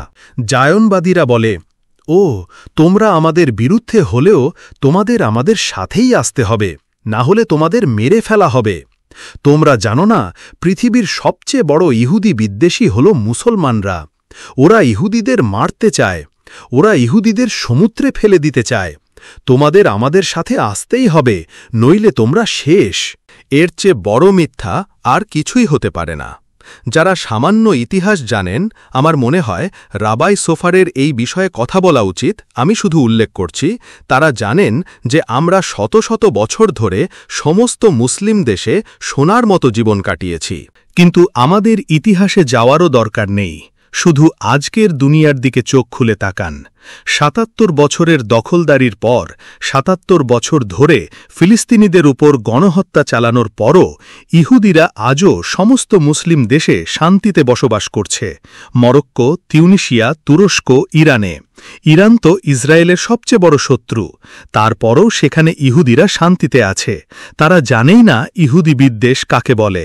মাত্র 10 সপ্তাহ আগের কথা, যখন ইসরায়েল থেকে ইরানে এবং ইরান থেকে ইসরায়েলে মিসাইল ছোড়াছুড়ি হচ্ছিল, তখন ইরান সরকার তাদের দেশে বসবাসকারী ইহুদিদের সুরক্ষা দিয়েছে। তারা ইহুদিদের কনসেন্ট্রেশন ক্যাম্পে ভরেনি, বরং তাদের বাঁচিয়েছে। আজকের দুনিয়া একটা খোলা দুনিয়া। কয়েকশো পাউন্ড খরচ করে মরক্কো বা ইরানের একটা ফ্লাইট ধরুন, আপনি নিজের চোখে দেখতে পাবেন। তুরস্কে যান, দেখবেন ইহুদিরা সেখানে স্বাভাবিক জীবনযাপন করছে। আমি নিজে ফিলিস্তিনে জন্মেছি, আমার পুরো পরিবার সেখান থেকে বেরিয়ে এসেছে। আমরা ইসরায়েলি দখলদারির অধীনে থাকতে চাই না। আমি সেখানে 7 প্রজন্মের বাসিন্দা। আমার মা, যার বয়স এখন 90-এর বেশি, আল্লাহ তাকে দীর্ঘ ও সুস্থ জীবন দিন, তিনি আমাকে বলতেন যে ফিলিস্তিনি প্রতিবেশীদের সাথে আমাদের কি দারুণ সম্পর্ক ছিল। আমরা একে অপরের বাচ্চাদের দেখভাল করতাম। তার মনে আছে, প্রতিবেশীরা তাদের বাচ্চাদের তার বাবা মায়ের কাছে রেখে যেত দেখভালের জন্য। আবার তার বাবা মাও তাদের বাচ্চাদের মুসলিম বা ফিলিস্তিনি প্রতিবেশীদের কাছে রেখে আসতেন। ফিলিস্তিনে তাদের খুব ভালো জীবন ছিল। মানুষ কিভাবে এই সত্যিটা অস্বীকার করে? এখানে লন্ডনে অনেক র্যালি হয়, আমি সব র্যালিতে যাই। মাঝে মাঝে পুলিশ আমাকে থামিয়ে জিজ্ঞেস করে, আপনি কোথায় যাচ্ছেন? আমি বলি, আমি র্যালিতে যাচ্ছি। তারা বলে, ওখানে গেলে তো আপনাকে মেরে ফেলবে। আমি পুলিশের সমালোচনা করছি না, আমি তাদের কাছে কৃতজ্ঞ যে তারা আমাকে রক্ষা করতে চায়। কিন্তু আমি তাদের বলি, আপনাদের আমাকে রক্ষা করতে হবে না, শুধু দেখুন, আমি আপনাদের একটা অলৌকিক জিনিস দেখাব। আমি লক্ষ লক্ষ মুসলমানের ভিড়ে হেঁটে যাই। আমি এখনও বেঁচে আছি, আমি এখানে বসে আছি, কেউ আমাকে মারেনি, সবাই আমাকে স্বাগত জানায়। মুসলমানদের ইহুদিদের সাথে কোনো সমস্যা নেই, তাদের সমস্যা হলো দখলদারদের সাথে, তাদের সমস্যা হলো যারা গণহত্যা চালাচ্ছে তাদের সাথে। আমি আপনাদের একটা গল্প বলি। প্রায় 18 মাস আগে 7ই অক্টোবরের 3 মাস পর আমরা তুরস্কে একটা কনফারেন্সে আমন্ত্রিত হয়েছিলাম। কনফারেন্সের মাঝে ইসমাইল হানিয়া সেখানে উপস্থিত হলেন। আমার বিশ্বাস আপনারা সবাই জানেন তিনি কে। তিনি তখন হামাসের নেতা ছিলেন। তিনি রাবাইদের দেখে তাদের মঞ্চে আসতে বললেন এবং তাদের জড়িয়ে ধরলেন। আর তিনি ঘোষণা করলেন, হামাসের মানুষের এই ধরনের ইহুদিদের সাথে কোনো সমস্যা নেই, এদের মতো রাবাইরা ফিলিস্তিনে স্বাগত। এই সব কিছুই প্রমাণ করে, ভুলে যাবেন না, হামাসকে পৃথিবীর সবচেয়ে বড় ইহুদি বিদ্বেষী, সবচেয়ে বড় সন্ত্রাসী বলা হয়। তারাও খোলাখুলি ঘোষণা করছে যে ইহুদিদের সাথে তাদের কোনো সমস্যা নেই, ইহুদিরা স্বাগত। এটা একটা বাস্তবতা, যে কেউ চোখ খুললেই এটা দেখতে পাবে। আমি আমার কথা শেষ করছি। তাওরাতের শিক্ষা অনুযায়ী একমাত্র সমাধান হল ইসরায়েল রাষ্ট্রকে পুরোপুরি বিলুপ্ত করা, ডিসম্যান্টেলমেন্ট। আমরা আশা করি এবং প্রার্থনা করি যেন এই বিলুপ্তি শান্তিপূর্ণভাবে হয়। কেউ রক্তপাত চায় না। আমি কোনো রাজনীতিক নই, কিন্তু আমি শুধু তাওরাতের কথাই বলতে পারি। তোরাহতে লেখা আছে, এর উল্লেখ আছে নাম্বারস গণনা পুস্তক অধ্যায় 14 নম্বর পর্বের 41 নম্বর শ্লোকে। সৃষ্টিকর্তার বিরুদ্ধে কোনো বিদ্রোহ সফল হতে পারে না, আর যতদিন ইসরায়েল রাষ্ট্র সর্বশক্তিমানের বিরুদ্ধে একটি বিদ্রোহ হিসেবে টিকে থাকবে, ততদিন এর পতন অবশ্যম্ভাবী। সর্বশক্তিমান ঈশ্বরই আমাদের নির্বাসনে পাঠিয়েছেন এবং নির্বাসন থেকে বেরিয়ে আসতে নিষেধ করেছেন। তিনি আমাদের 3টি শপথ করিয়েছেন, আমরা যেন যে দেশে থাকব সেই জাতিগুলোর বিরুদ্ধে বিদ্রোহ না করি এবং যেন স্বেচ্ছায় নির্বাসন থেকে বেরিয়ে আসার চেষ্টা না করি। জায়নবাদীরা ঠিক এই কাজটিই করছে। তারা ঈশ্বরের বিরুদ্ধে বিদ্রোহ করছে। তারা ঈশ্বরের কোনো আদেশই মানে না, যেমন হত্যা করো না, চুরি করো না। এটি সর্বশক্তিমানের বিরুদ্ধে এক বিরাট বিদ্রোহ। তারা সফল হবে না, তাদের পতন হবেই। আমরা আশা ও প্রার্থনা করি যেন এর একটি শান্তিপূর্ণ সমাপ্তি ঘটে। ইসরায়েল রাষ্ট্র পুরোপুরি বিলুপ্ত হবে এবং নদী থেকে সাগর পর্যন্ত পুরো ভূমি ফিলিস্তিনি জনগণের কাছে ফিরে যাবে। এর মানে এই নয় যে ইহুদিদের হত্যা করতে হবে। এর মানে এও নয় যে তাদের সেখান থেকে তাড়িয়ে দেওয়া হবে।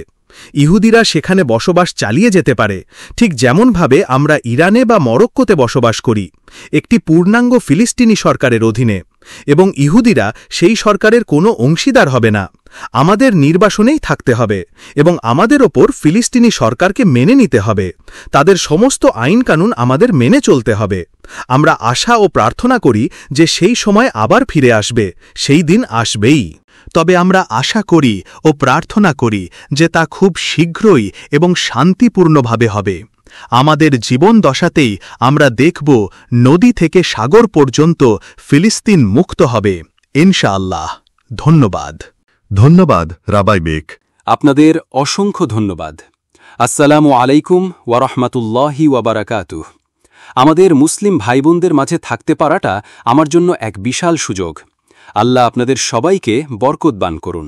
লেবানন, গাজা, জর্ডান, সিরিয়া এবং বিশ্বের নানা প্রান্তে, আর্জেন্টিনা, ব্রিটেন সহ সবখানে ছড়িয়ে থাকা মহান ফিলিস্তিনি জনগণের জন্য, শরণার্থী শিবিরের সন্তানদের জন্য আমার সমস্ত শ্রদ্ধা ও ভালোবাসা। এখন আপনাদের দেখার সুযোগ হল। ইনশাআল্লাহ পরের বার আপনাদের সাথে ফিলিস্তিনেই দেখা হবে এবং আপনারা আপনাদের নিজেদের গ্রাম কানিরেই ফিরে যাবেন।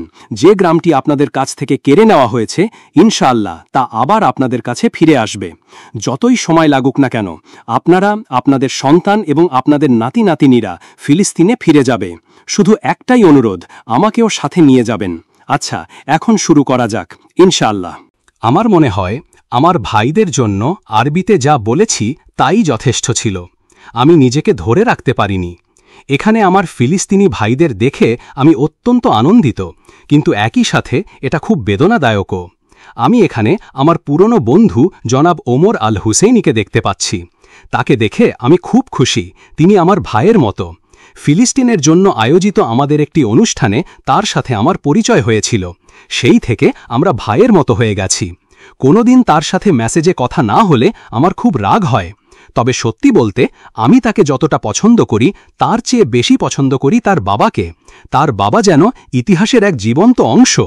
তিনি ফিলিস্তিনের দক্ষিণের একটি গ্রাম কানিরে বড় হয়েছেন। হাইফা শহরের দক্ষিণে এই গ্রামটি ছিল। এটিও একটি আরব শহর ছিল, যা পরে ধ্বংস করে দখল করে নেওয়া হয় এবং জায়নবাদী সন্ত্রাসী গোষ্ঠী হাগানা, ইতজেল এবং লেহি হাজার হাজার ফিলিস্তিনিকে নিষ্ঠুরভাবে বিতাড়িত করেছিল। এই গোষ্ঠীগুলোই পরে ইসরায়েল ডিফেন্স ফোর্সেস নামে পরিচিতি পায়। এই হিংস্র নাৎসি জায়নবাদী গোষ্ঠীগুলো, রাবাই বেক এর মধ্যেই জায়নবাদ এবং ইহুদি ধর্মের মধ্যেকার মৌলিক পার্থক্য ব্যাখ্যা করেছেন। আমি শুধু মুসলিম ও ইহুদিদের মধ্যেকার ইতিহাসের সংক্ষিপ্ত পর্যালোচনা করতে চাই, যাতে বোঝা যায় জায়নবাদীরা কতটা নিকৃষ্ট, তারা কতটা অকৃতজ্ঞ যে মুসলিম ও ইহুদিদের মধ্যেকার প্রায় ১৩৫০ বছরের চমৎকার ইতিহাসের জন্য একবার ধন্যবাদ পর্যন্ত জানায় না। মুসলিম ও ইহুদিদের এই ইতিহাস শুরু হয়েছিল খলিফা আবু বকর রাদিয়াল্লাহু আনহুয়ের সময়ে এবং তারপর দ্বিতীয় খলিফা ওমর ইবনুল খাত্তাব রাদিয়াল্লাহু আনহুয়ের মাধ্যমে তা আরও প্রসারিত হয়। এই মহান খলিফাই ফিলিস্তিনকে বাইজেন্টাইনদের হাত থেকে মুক্ত করেছিলেন, ইরাক মুক্ত করেছিলেন এবং আমার যদি ভুল না হয় তিনি পারস্য জয় করেছিলেন। তিনি সেই ভিত্তি স্থাপন করেছিলেন যার ওপর দাঁড়িয়ে মুসলিম শাসকরা ইহুদি ধর্মসহ অন্যান্য ধর্মকে সহ্য করবে এবং নিরাপত্তা দেবে। এর বিনিময়ে তাদের জিজিয়া নামক একটি আনুগত্য কর দিতে হতো। আমরা অত্যন্ত আনন্দ ও গর্বের সাথে এই জিজিয়া প্রদান করতাম, কারণ এর বিনিময়ে আমরা মুসলিম শাসকদের কাছ থেকে, বিশেষ করে খলিফাদের কাছ থেকে সুরক্ষা, দয়া, সহানুভূতি এবং বোঝাপড়া পেতাম। আর এটাই ছিল ইহুদি ধর্মের বিকাশের সূচনা। কারণ মুসলমানরা যেমন আল্লাহ তাআলার উপর বিশ্বাসী, তেমনি আমরাও। তাই আমাদের ধর্ম পালনের অধিকার ও সুরক্ষা দেওয়া হয়েছিল। আমার নিজের বাবা মা ইরাক থেকে এসেছেন। আমরা সেখানে বহু বছর ধরে বসবাস করেছি। আমার বাবা বলতেন, ইরাকে আমাদের ইতিহাস কমপক্ষে ২০০০ বছরের পুরনো, তার চেয়ে বেশিও হতে পারে। আমার বাবা ইরাকি সেনাবাহিনীতে চাকরি করতেন এবং এর জন্যে তিনি গর্ববোধ করতেন। তিনি একজন ইরাকি জাতীয়তাবাদী ছিলেন। তিনি কখনোই জায়নবাদী হননি। জীবনের শেষ দিন পর্যন্ত তিনি সেই দিনটিকে অভিশাপ দিয়ে গেছেন যেদিন তিনি ফিলিস্তিনে এসেছিলেন। আমার প্রিয় মুসলিম ভাইয়েরা, আপনারা হয়তো জানেন যে 48 সালের নাকবায় মহাবিপর্যয় বিতাড়িত ফিলিস্তিনির সংখ্যা 9 লক্ষ ছিল না। এই সংখ্যাটি ভুল। আমি সম্প্রতি গবেষণা করে দেখেছি 9 লক্ষ ছিল শুধু প্রাপ্তবয়স্ক ও বৃদ্ধদের সংখ্যা, তারা শিশুদের গণনা করেনি। আমার বন্ধু জনাব হুসেইনি তখন একজন শিশু ছিলেন যখন তাকে ফিলিস্তিন থেকে তাড়িয়ে দেওয়া হয়। বিতাড়িতদের তালিকায় তার নাম ছিল না, তাই আসল সংখ্যাটা ছিল 1.3 মিলিয়ন থেকে 2 মিলিয়নের মধ্যে। ইতিহাসে নথিভুক্ত সবচেয়ে জঘন্যতম জাতিগত নির্মূল অভিযানের মধ্যে এটি একটি। এরপর এই জনমানবহীন ভূমি পূরণ করার জন্য, কারণ আপনি যখন 2 মিলিয়ন ফিলিস্তিনিকে তাড়িয়ে দেবেন তখন তো দেশটি জনমানবহীন হয়েই পড়বে। তারা মরক্কো থেকে ইরাক এমনকি ইরান পর্যন্ত প্রায় 10 লাখের বেশি আরব ইহুদি পরিবারকে নিয়ে আসে। তাদের ওপর আতঙ্ক সৃষ্টি করে ফিলিস্তিনে আসতে বাধ্য করা হয়, যাতে তারা এই মহান ফিলিস্তিনি জনগণের সম্পত্তি, জমি, বাড়ি, গ্রাম ও খামার দখল করতে পারে। আমাদের মহান ইতিহাসকে তারা পুরোপুরি উপেক্ষা করেছে। আমি যখন ইরাকের কথা বলি তখন সেখানকার খলিফা আমাদের রাস গালুসার অধিকার দিয়েছিলেন, অর্থাৎ একসাথে বসবাসের অধিকার। এই রাস গালুসা ছিলেন রাজা দাউদের মানে ডেভিডের বংশধর। বাগদাদে ইহুদিদের জন্য একটি স্বায়ত্তশাসিত এলাকা ছিল এবং তিনি সেখানে একজন ছোটখাটো রাজার মতো ছিলেন। তিনি প্রতিদিন খলিফার সাথে দেখা করতে যেতেন, খলিফার হাতে চুম্বন করতেন, আর খলিফা তাকে জিজ্ঞেস করতেন, আপনি কেমন আছেন, আপনার সম্প্রদায় কেমন আছে, জীবন কেমন চলছে। খলিফা ইহুদি সম্প্রদায়ের উন্নতি নিয়ে আগ্রহী ছিলেন। এই রাস গালুসা বা ইহুদি নেতাকে পাহারা দেওয়ার জন্য মুসলিম রক্ষী দেওয়া হতো। যখন তিনি রাস্তা দিয়ে যেতেন তখন মুসলিম সৈন্যরা আরবিতে বলত, ইমালু মাকান লি ইবনি দাউদ, যার অর্থ দাউদের পুত্রের জন্য জায়গা করে দাও। মুসলমানরা এভাবেই আমাদের সম্মান করত, রক্ষা করত এবং আমাদের প্রতি সহনশীল ছিল। এটা তো শুধু বাগদাদের কথা। এরপর উমাইয়া খেলাফতের প্রায় 90 বছরের শাসন আমাদের জন্য দারুণ ছিল। তারপর আমরা আব্বাসীয় খিলাফতের 500 বছরের শাসন আমলে অনেক শান্তিতে ছিলাম, যা খলিফা আবু জফর প্রতিষ্ঠা করেছিলেন। আবু জফরও ইহুদিদের সুরক্ষার ভিত্তি স্থাপন করেছিলেন। তিনি তার প্রশাসনে কাজ করার জন্য অনেক ইহুদিকে স্বাগত জানিয়েছিলেন। কে ভুলতে পারে মহিমান্বিত হারুন আল রশিদের কথা? তিনি দাতব্য কাজে 1000 দিরহাম রূপার মুদ্রা দান করতেন, যা অনেক দরিদ্র ইহুদিও পেত। প্রতিদিন তার প্রাসাদের সামনে দরিদ্র মানুষের লম্বা লাইন থাকত এবং তিনি দরিদ্র মুসলিমদের পাশাপাশি দরিদ্র ইহুদিদেরও এই দৈনিক অনুদান দিতেন। আমার বাবা মায়ের মুসলিম প্রতিবেশীরা আমাদের আলু, খেজুর, এমনকি পেসাচ, ইহুদিদের একটি উৎসব, এর জন্য ছোট একটি ভেড়াও দিয়ে যেতেন। পেসাচ বেশ ব্যয়বহুল একটি উৎসব। আমরা আমাদের মুসলিম ভাইদের কাছ থেকে এই উপহার ধন্যবাদের সাথে গ্রহণ করতাম, কারণ আমার পরিবারকে বেশ দরিদ্র ও অভাবী বলে গণ্য করা হতো। মুসলিম প্রতিবেশীরা তা লক্ষ্য করেছিলেন এবং সেভাবেই আচরণ করতেন। আপনারা জানেন, ইসলামে দান খয়রাত একটি মহৎ কাজ, আর তারা ইহুদিদের জাকাত দিতেও দ্বিধা করত না। ফারহুদের সময়ে ইরাকে ইহুদি বিরোধী দাঙ্গা যা ঘটেছিল তা মূলত একটি জায়নবাদী ষড়যন্ত্র ছিল, যাতে ইরাক থেকে আরব ইহুদিদের বিতাড়নের ভিত্তি তৈরি করা যায়। সেই দাঙ্গায় প্রায় 100 জন ইহুদিকে হত্যা করা হয়েছিল। কারা এটি করেছিল তা কেউ জানে না, কিন্তু বাগদাদ, বসরা, খানাখিন ও মসুলের সমস্ত ইহুদিকে তাদের প্রতিবেশীরাই বাঁচিয়েছিল। আমার বাবা মা দোতলায় থাকতেন। জনাব হুসেইনি হয়তো এই গল্পটি জানেন। যখন আমার পরিবারের 14 জন সদস্যকে হত্যা করতে হামলাকারীরা আসে, তখন আমাদের বাড়ির মালিক একটি তলোয়ার হাতে দাঁড়িয়েছিলেন এবং আমার পরিবারকে হত্যা করতে দেননি। আমার মা প্রতি বছর এই দিনটির কথা মনে করে আমাদের বলতেন কিভাবে আমাদের মুসলিম প্রতিবেশীরা আমাদের বাঁচিয়েছিল।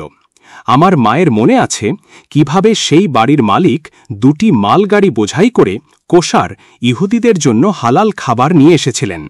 তিনি জানতেন যে ইহুদিদের জন্য হালাল খাবার প্রয়োজন, তাই তিনি বলেছিলেন, তোমরা খাবার কিনে আনো, আমি টাকা দেব। তারা আমাদের শিয়া মুসলমানদের 2টি গুরুত্বপূর্ণ শহর নাজাফ ও কারবালায় নিয়ে যেতেন।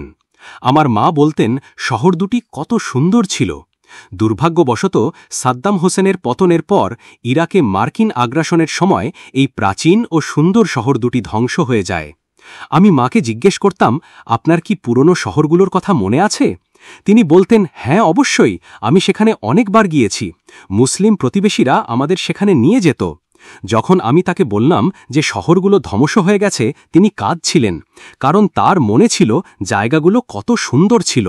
যখন ফিলিস্তিনিরা, বিশেষ করে গাজার ব্যবসায়ীরা আমাদের সাথে দেখা করতে আসতেন, তখন তারা আমার মায়ের সাথে কথা বলতেন এবং তার কথা বলার ধরন দেখেই বলে দিতেন, আপনারা তো ইরাকি, তাই না? আপনারা এখানে ফিলিস্তিনে কেন এসেছেন? কি হয়েছিল? মুসলমানরা কি আপনাদের সাথে কোনো খারাপ ব্যবহার করেছিল? উত্তরে তারা বলতো, আমাদের আর কি করার আছে, আমাদের তো ভয় দেখিয়ে এখানে আসতে বাধ্য করা হয়েছে। হ্যাঁ, এই ব্যাপারটা আমরা জানি। তারা, অর্থাৎ গাজার মানুষেরা এই বিষয়ে জানত। প্রসঙ্গক্রমে বলে রাখি, গাজার প্রায় ৮০% মানুষই কিন্তু আদতে প্রাচীন ফিলিস্তিনের বাসিন্দা, বিশেষ করে দক্ষিণ ও মধ্য ফিলিস্তিনের, যেমন আসকালন, আশদোদ, ইয়াফা, বীর সাবা এই সব অঞ্চলের। আর দুর্ভাগ্যজনকভাবে এখন গাজার মানুষ দ্বিতীয়বারের মতো নাকবার মহাবিপর্যয়ের মুখোমুখি হচ্ছে। এটা তাদের দ্বিতীয় বিপর্যয়, দ্বিতীয়বার নিজেদের ভিটেমাটি থেকে উৎখাত হওয়া এবং গণহত্যার শিকার হওয়া। কিন্তু এটা আসলে দ্বিতীয় গণহত্যা নয়, এটা একটাই দীর্ঘ প্রক্রিয়া, ৭৭ বছর ধরে চলে আসা এক দীর্ঘ গণহত্যার ধারাবাহিকতা ছাড়া আর কিছুই নয়। আসসালামু আলাইকুম। আজ থেকে প্রায় ২৫-৩০ বছর আগের কথা। আমি তখন মার্কিন যুক্তরাষ্ট্রে ছিলাম। একজন র‍্যাবাই, ইহুদি ধর্মগুরু, আমাকে তাওরাত ও কোরআন সম্পর্কে একটি কথা বলেছিলেন। তিনি আমাকে বলেছিলেন যে কোরআন আর তাওরাত যেন একই পাহাড়ের দুই পাশে নাজিল হয়েছে। কিন্তু আজ দেখুন, কোরআন ও তাওরাত একই টেবিলে এসে মিলিত হয়েছে, আর এটা একটা ঐতিহাসিক মুহূর্ত। আমি আমার ৮০-এর কোঠায়, র‍্যাবাই বেক হয়তো ৬০-এর কোঠায়, আর র‍্যাবাই সোফা সম্ভবত ৫০-এর কোঠায়। তাই আমি তাদের এই দুই তরুণ বলে ডাকতেই পারি। আমরা একটা ঐতিহাসিক সময়ে আছি। যদিও হলটা ছোট, আমরা আশা করি এই রেকর্ডিংটা, আমার ইচ্ছা ছিল একটা ক্লিপ অন মাইক্রোফোন থাকত, কারণ এই লেকচারটা যখন ইন্টারনেটে যাবে তখন দেখবেন ১ লক্ষ অভিযোগ আসবে, সবাই অডিও নিয়ে অভিযোগ করবে। আপনি শুধু দেখতে থাকুন। আমাদের একটা ক্লিপ অন মাইক্রোফোন থাকা উচিত ছিল। হ্যাঁ, ইতিহাসের এই সংকটময় মুহূর্তে যে সময়ের কথা কোরআন উল্লেখ করেছে, যখন কোরআন সময় অর্থাৎ ঐতিহাসিক সময় সম্পর্কে কথা বলে, এবং আল্লাহ বলেন, আউযু বিল্লাহি মিনাশ শাইতানির রাজীম ওয়াল আসর ইন্নাল ইনসানা লাফি খুসরিন। সময়ের শপথ, যখন ইতিহাস তার পরন্ত বিকেলে পৌঁছায়, আল্লাহ সতর্ক করছেন। যখন ইতিহাসের গতিধারা তার পরন্ত বিকেলে পৌঁছায়, ইন্নাল ইনসানা লাফি খুসর, তখন সমগ্র মানবজাতি ক্ষতির মধ্যে নিমজ্জিত হবে। তো যদিও আমাদের গুরুত্বপূর্ণ রাজনৈতিক, সাংস্কৃতিক ও সামাজিক ইতিহাস রয়েছে, যেমনটা র‍্যাবাই সোফা, যিনি একজন ইরাকি, খুব সুন্দরভাবে আমাদের মনে করিয়ে দিয়েছেন, এবং র‍্যাবাই বেক ইহুদি ধর্মের একটি ভূমিকা আমাদের সামনে তুলে ধরেছেন, তবুও আপনারা যদি অনুমতি দেন, তাহলে আমাদের জন্য হয়তো ইহুদি ধর্ম এবং জায়নবাদ বিষয়ে একটি ঐশী কিতাবের দৃষ্টিভঙ্গি যুক্ত করা প্রয়োজন। আমার হাতে থাকা এই সীমিত সময়ে হয়তো আমরা পরে একটি প্রশ্নোত্তর পর্ব রাখতে পারি, যেখানে আমরা আরও বিস্তারিত আলোচনা করতে পারব। জনাব, ক্ষমা করবেন, আমি আপনাদের দ্রুত কোরআনের কয়েকটি আয়াতের দিকে নিয়ে যেতে চাই, যা জায়নবাদ বিষয়ের সাথে প্রাসঙ্গিক, এবং আপনাদের মধ্যে হয়তো কেউ কেউ ইতিমধ্যে এ ব্যাপারে অবগত আছেন, কিন্তু র‍্যাবাইরা হয়তো জানেন না, যদিও তাদের দেখে বেশ জ্ঞানী মানুষই মনে হচ্ছে, অবশ্যই তরুণ। এবং কোরআন আমাদের নিয়ে যায় স্বয়ং মিস্টার নিপীড়নের কাছে, আর সে হল ফেরাউন, আরবিতে ফেরাউন, এবং সে ঘোষণা করে, আমি সর্বশ্রেষ্ঠ প্রভু, এবং সে দাস বানাচ্ছিল, যেমনটা আজও আমরা দেখছি দাসপ্রথা ফিরে এসেছে। আইনি দাসপ্রথা নয়, কিন্তু কার্যত ডিফ্যাক্টো দাসপ্রথা। এ কারণেই ব্রিটিশ সরকার আজ এই বিপুল অর্থনৈতিক অভিবাসনের সম্মুখীন হচ্ছে। এবং সে শুধু দাসী বানাচ্ছিল না, সে অত্যাচার করছিল, তাদের ওপর নিজের পাড়া দিয়ে দমন করছিল মিশরে। এই অত্যাচারী ফেরাউন এমন এক জাতিকে নিপীড়ন করছিল যারা এক আল্লাহর ইবাদত করত, আর ঠিক একই ঘটনা আজও ঘটছে। এবং যখন প্রভু আল্লাহ তাকে শাস্তি দিলেন এবং একটি অলৌকিক ঘটনা ঘটল, আমার হাঁটার লাঠিটা কোথায়? এখানেই কোথাও আছে। জলে আঘাত করো, নেতানিয়াহু, তুমি কি শুনছ? জলে আঘাত করো। এবং প্রভু আল্লাহর শক্তি এমনভাবে প্রকাশিত হল যে জাতিসংঘেও তার শক্তির সাথে তুলনা করতে পারবে না। আর পানি 2 ভাগ হয়ে গেল এবং ফেরাউন ডুবে মরল। যখন বনি ইসরায়েল, যাদের আজ ইহুদি বলা হয় কিন্তু তখন তারা ছিল বনি ইসরায়েল, তাদের নিরাপদে লোহিত সাগর পার করে দেওয়া হল। তো যখন ফেরাউন ডুবছিল সে বুঝতে পারল যে সে খোদা নয়, এবং একদিন নেতানিয়াহুও বুঝতে পারবে যে সে খোদা নয়। ইসরায়েলি সশস্ত্র বাহিনী ইতোমধ্যে তা বুঝতে শুরু করেছে, কিন্তু তাদের সরকার নয়। তখন সে পানির নিচ থেকে ঘোষণা করল, আর অবশ্যই CNN সেখানে তা রেকর্ড করার জন্য ছিল না। তাই আমরা কোরআনের ওপর নির্ভরশীল।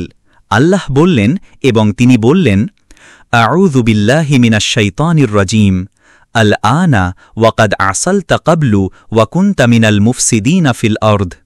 এখন হে ফেরাউন, অথচ এর আগে তুমি অধ্যত্বের সাথে প্রত্যাখ্যান করেছিলে এবং তুমি ছিলে পৃথিবীতে ফাসাদ সৃষ্টিকারীদের একজন, যা অনেকটা রাষ্ট্রদ্রোহিতার সমতুল্য।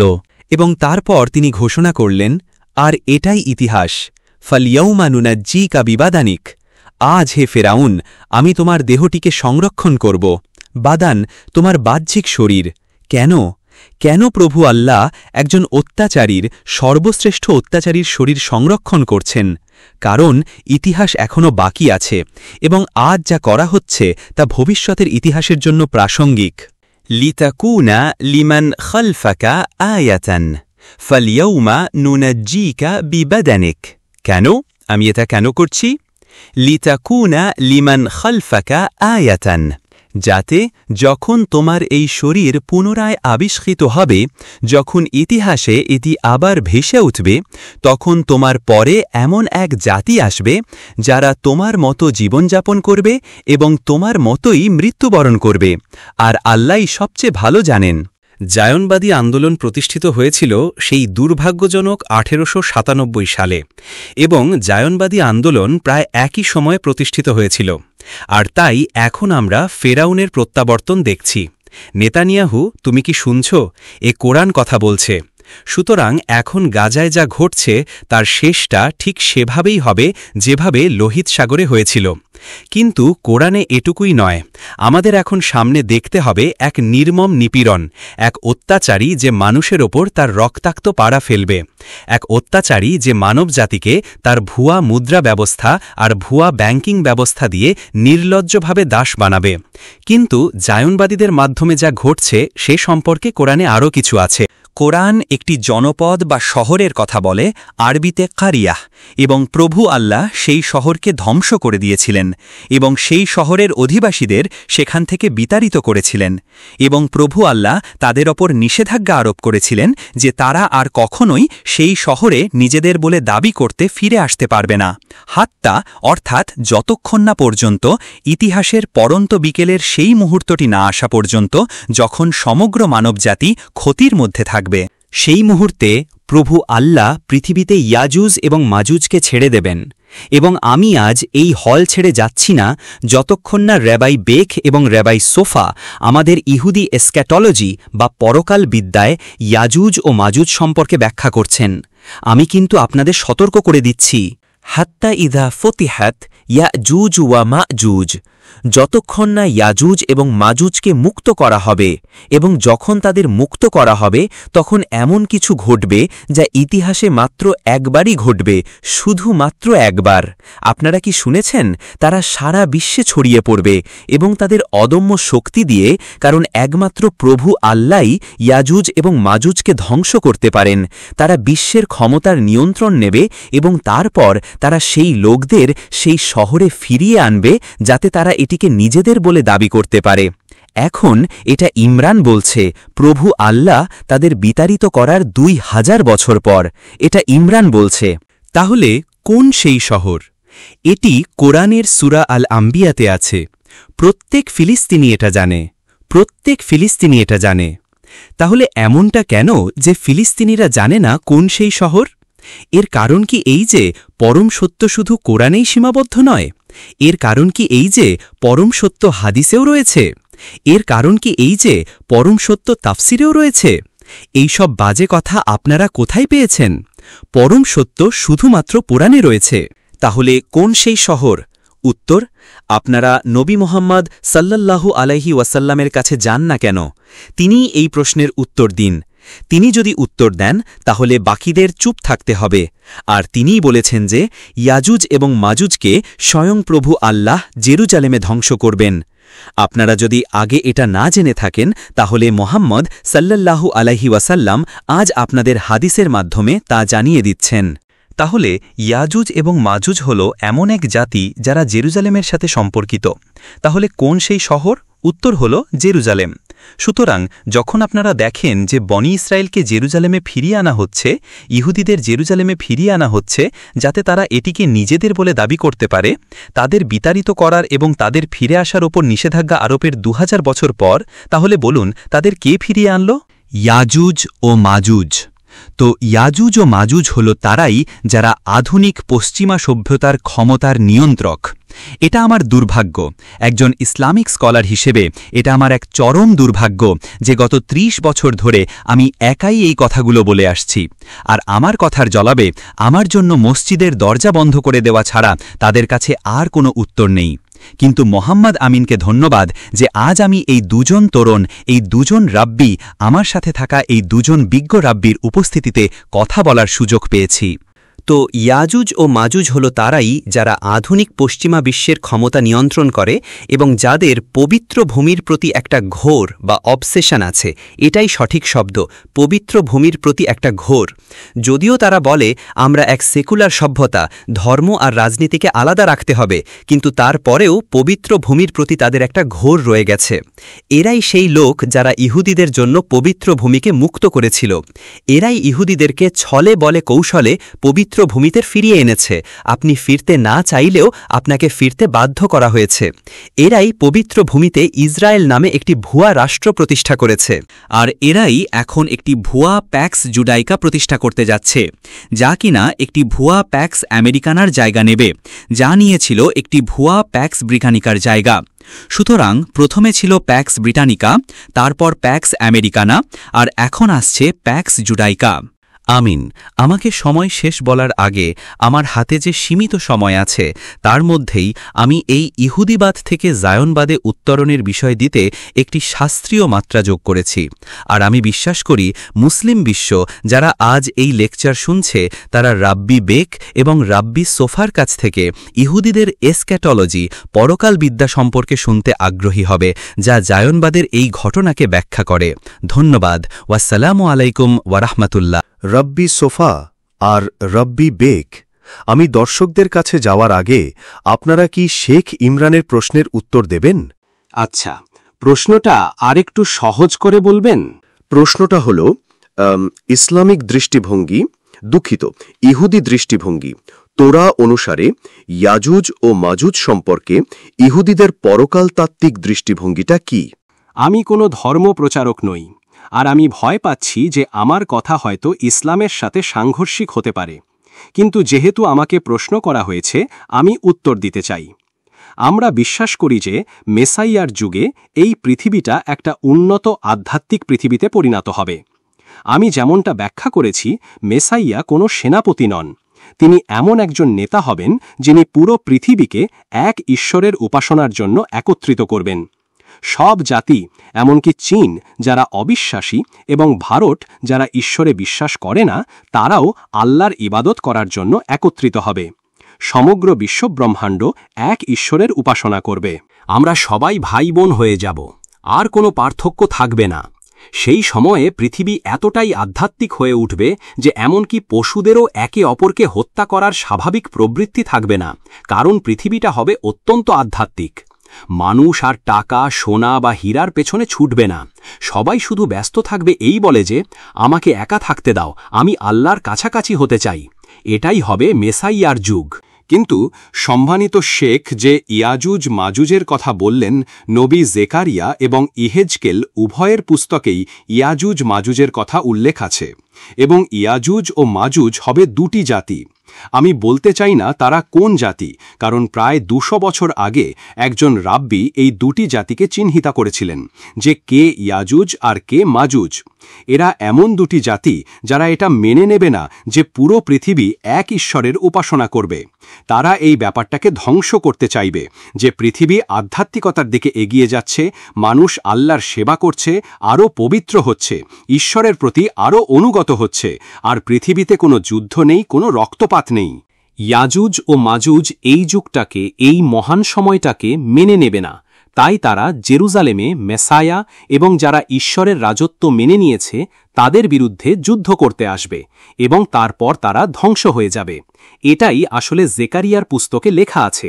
এটা আশ্চর্যজনক যে শেখ আজ আমাকে এই প্রশ্নটি করলেন। আমি গতকালই এ বিষয়ে পড়ছিলাম। আমি গতকালই ইয়াজুজ ও মাজুজ এই ধারণাটি নিয়ে গভীরভাবে পড়াশোনা শুরু করেছি, আর আমি জানতামও না যে আল্লাহ আমাকে এই মহান শেখের, এই মহান বিশ্বাসীর প্রশ্নের উত্তর দেওয়ার জন্য প্রস্তুত করছিলেন।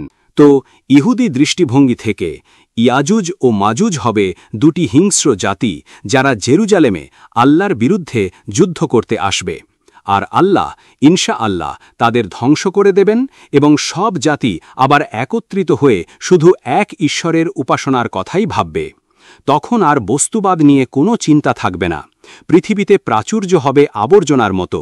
সোনা, লোকে এসে আপনাকে 1 কেজি সোনা দেবে আর আপনি বলবেন এটা আবর্জনায় ফেলে দাও। আমার এতে কোনো আগ্রহ নেই, আমি আল্লাহর ইবাদত করতে আগ্রহী। আর এটাই হবে সমগ্র বিশ্ব ব্রহ্মাণ্ডের জন্য এক মহান সময়। আর আমরা সত্যিকারের ইহুদিরা সেই সময়েরই অপেক্ষায় আছি। আমরা কখনোই আমাদের নয় এমন জমি চুরি করার জন্য দাঁড়াই না। প্যালেস্টাইন আমাদের নয়। কেন? কারণ আমাদের পাপের জন্য আমাদের প্যালেস্টাইন থেকে বিতাড়িত করা হয়েছিল। আমি এটা আরবিতে বলবো যাতে এই মহান ফিলিস্তিনিরা বুঝতে পারেন। বিসাবাব আখতাইনা রব্বুল আলামিন তরদনা মিন হাযিহিল আরদিল মুকদ্দাসা।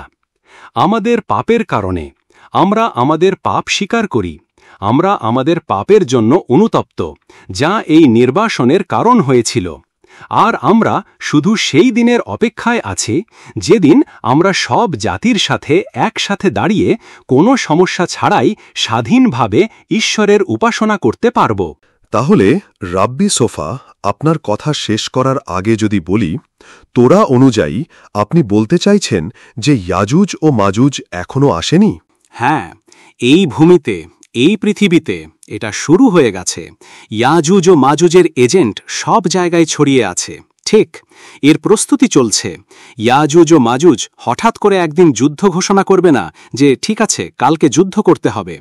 শয়তান আল রাজিমের পক্ষ থেকে তার এজেন্টরা সারা বিশ্বে প্রস্তুতি নিচ্ছে আল্লাহর বিরুদ্ধে এই বড় বিদ্রোহের জন্য। আর এমন একটা সময় আসবে যখন ইয়াজুজ ও মাজুজের যুদ্ধ আনুষ্ঠানিকভাবে শুরু হবে, কিন্তু এর প্রস্তুতি অনেক বড়। যে কোনো ধরনের ধর্ম, ঈশ্বরে বিশ্বাসকে ধ্বংস করার প্রস্তুতি।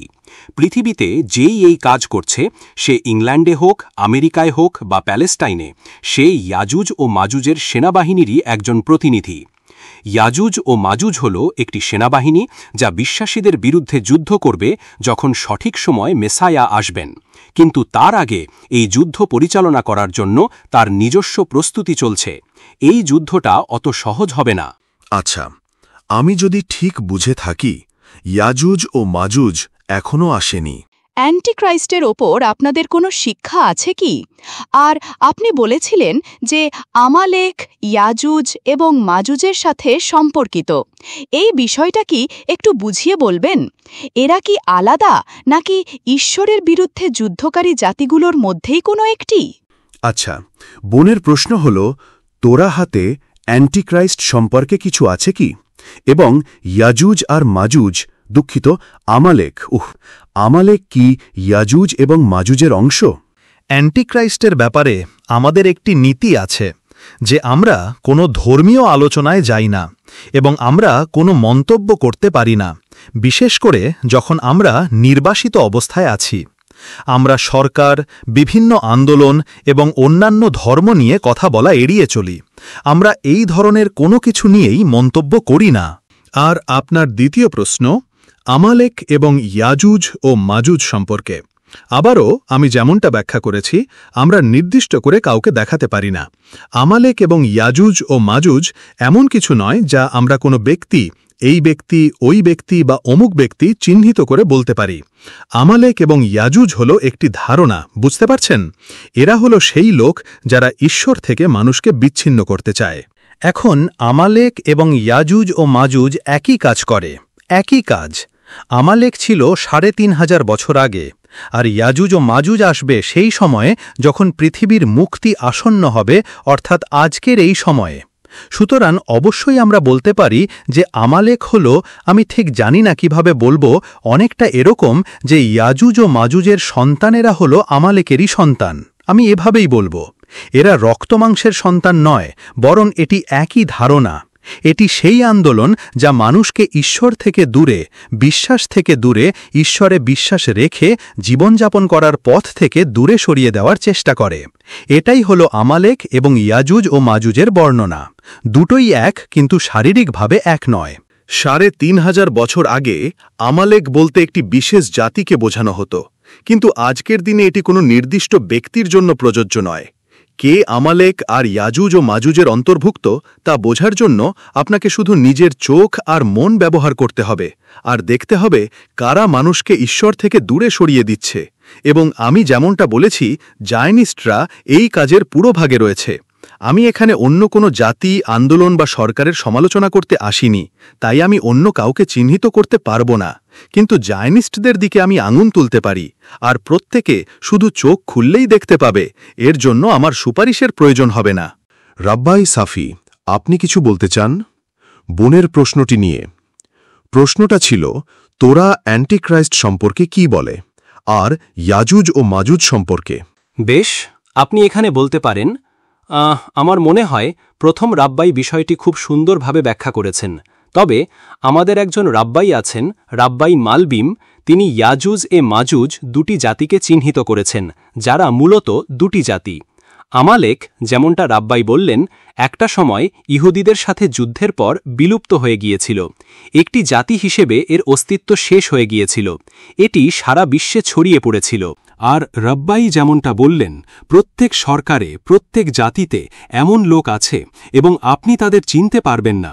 আপনি একাই দেখতে পারবেন যে কারা এমন আন্দোলন বা নীতির প্রতিনিধিত্ব করছে যা ঈশ্বরকে মানুষের জীবন থেকে উপড়ে ফেলতে চায়।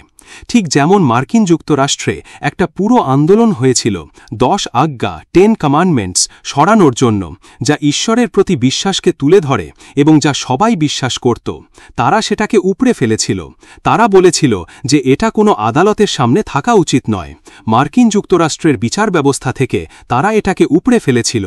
উদাহরণস্বরূপ, আমেরিকার কিছু লোক আজ এমনও বলে যে ডলারের ওপর লেখা ইন গড উই ট্রাস্ট, অর্থাৎ আমরা ঈশ্বরে বিশ্বাস করি, এটা নাকি ধর্মীয় বিষয়। তারা বলে, ওহ, এটা তো আমাদের ওপর ধর্ম চাপিয়ে দেওয়া হচ্ছে, এটাকেও সরিয়ে দাও। যদিও মার্কিন যুক্তরাষ্ট্রের সংবিধানেই বলা আছে যে তারা ঈশ্বরে বিশ্বাস করে এবং সেখানে ধর্মীয় স্বাধীনতা রয়েছে, কিন্তু আজ তারা মার্কিন যুক্তরাষ্ট্রে এমন অনেক আন্দোলন শুরু করেছে, আমি নাম বলতে চাই না, আপনারা সম্ভবত জানেন, যেগুলো ঈশ্বরের প্রতি যে কোনো ধরনের বিশ্বাসকে উপড়ে ফেলার চেষ্টা করছে। আর রাব্বাই বিষয়টি খুব সুন্দরভাবে বলেছেন। আমার নতুন করে কিছু যোগ করার নেই, শুধু এটুকু যে ইংল্যান্ডেও এমনটা আছে। এমনকি মুসলিমরাও, যারা নিজেদের অস্তিত্ব ও ঈশ্বরে বিশ্বাসের জন্য লড়ছে, তাদের ওপর এমন নীতি চাপিয়ে দেওয়ার চেষ্টা করা হয়েছিল যা শেখায় যে ঈশ্বরে বিশ্বাস করার কোনো বাধ্যবাধকতা নেই। এটা না না না, এটা কোনো তত্ত্ব নয়, এটা বাস্তবতা।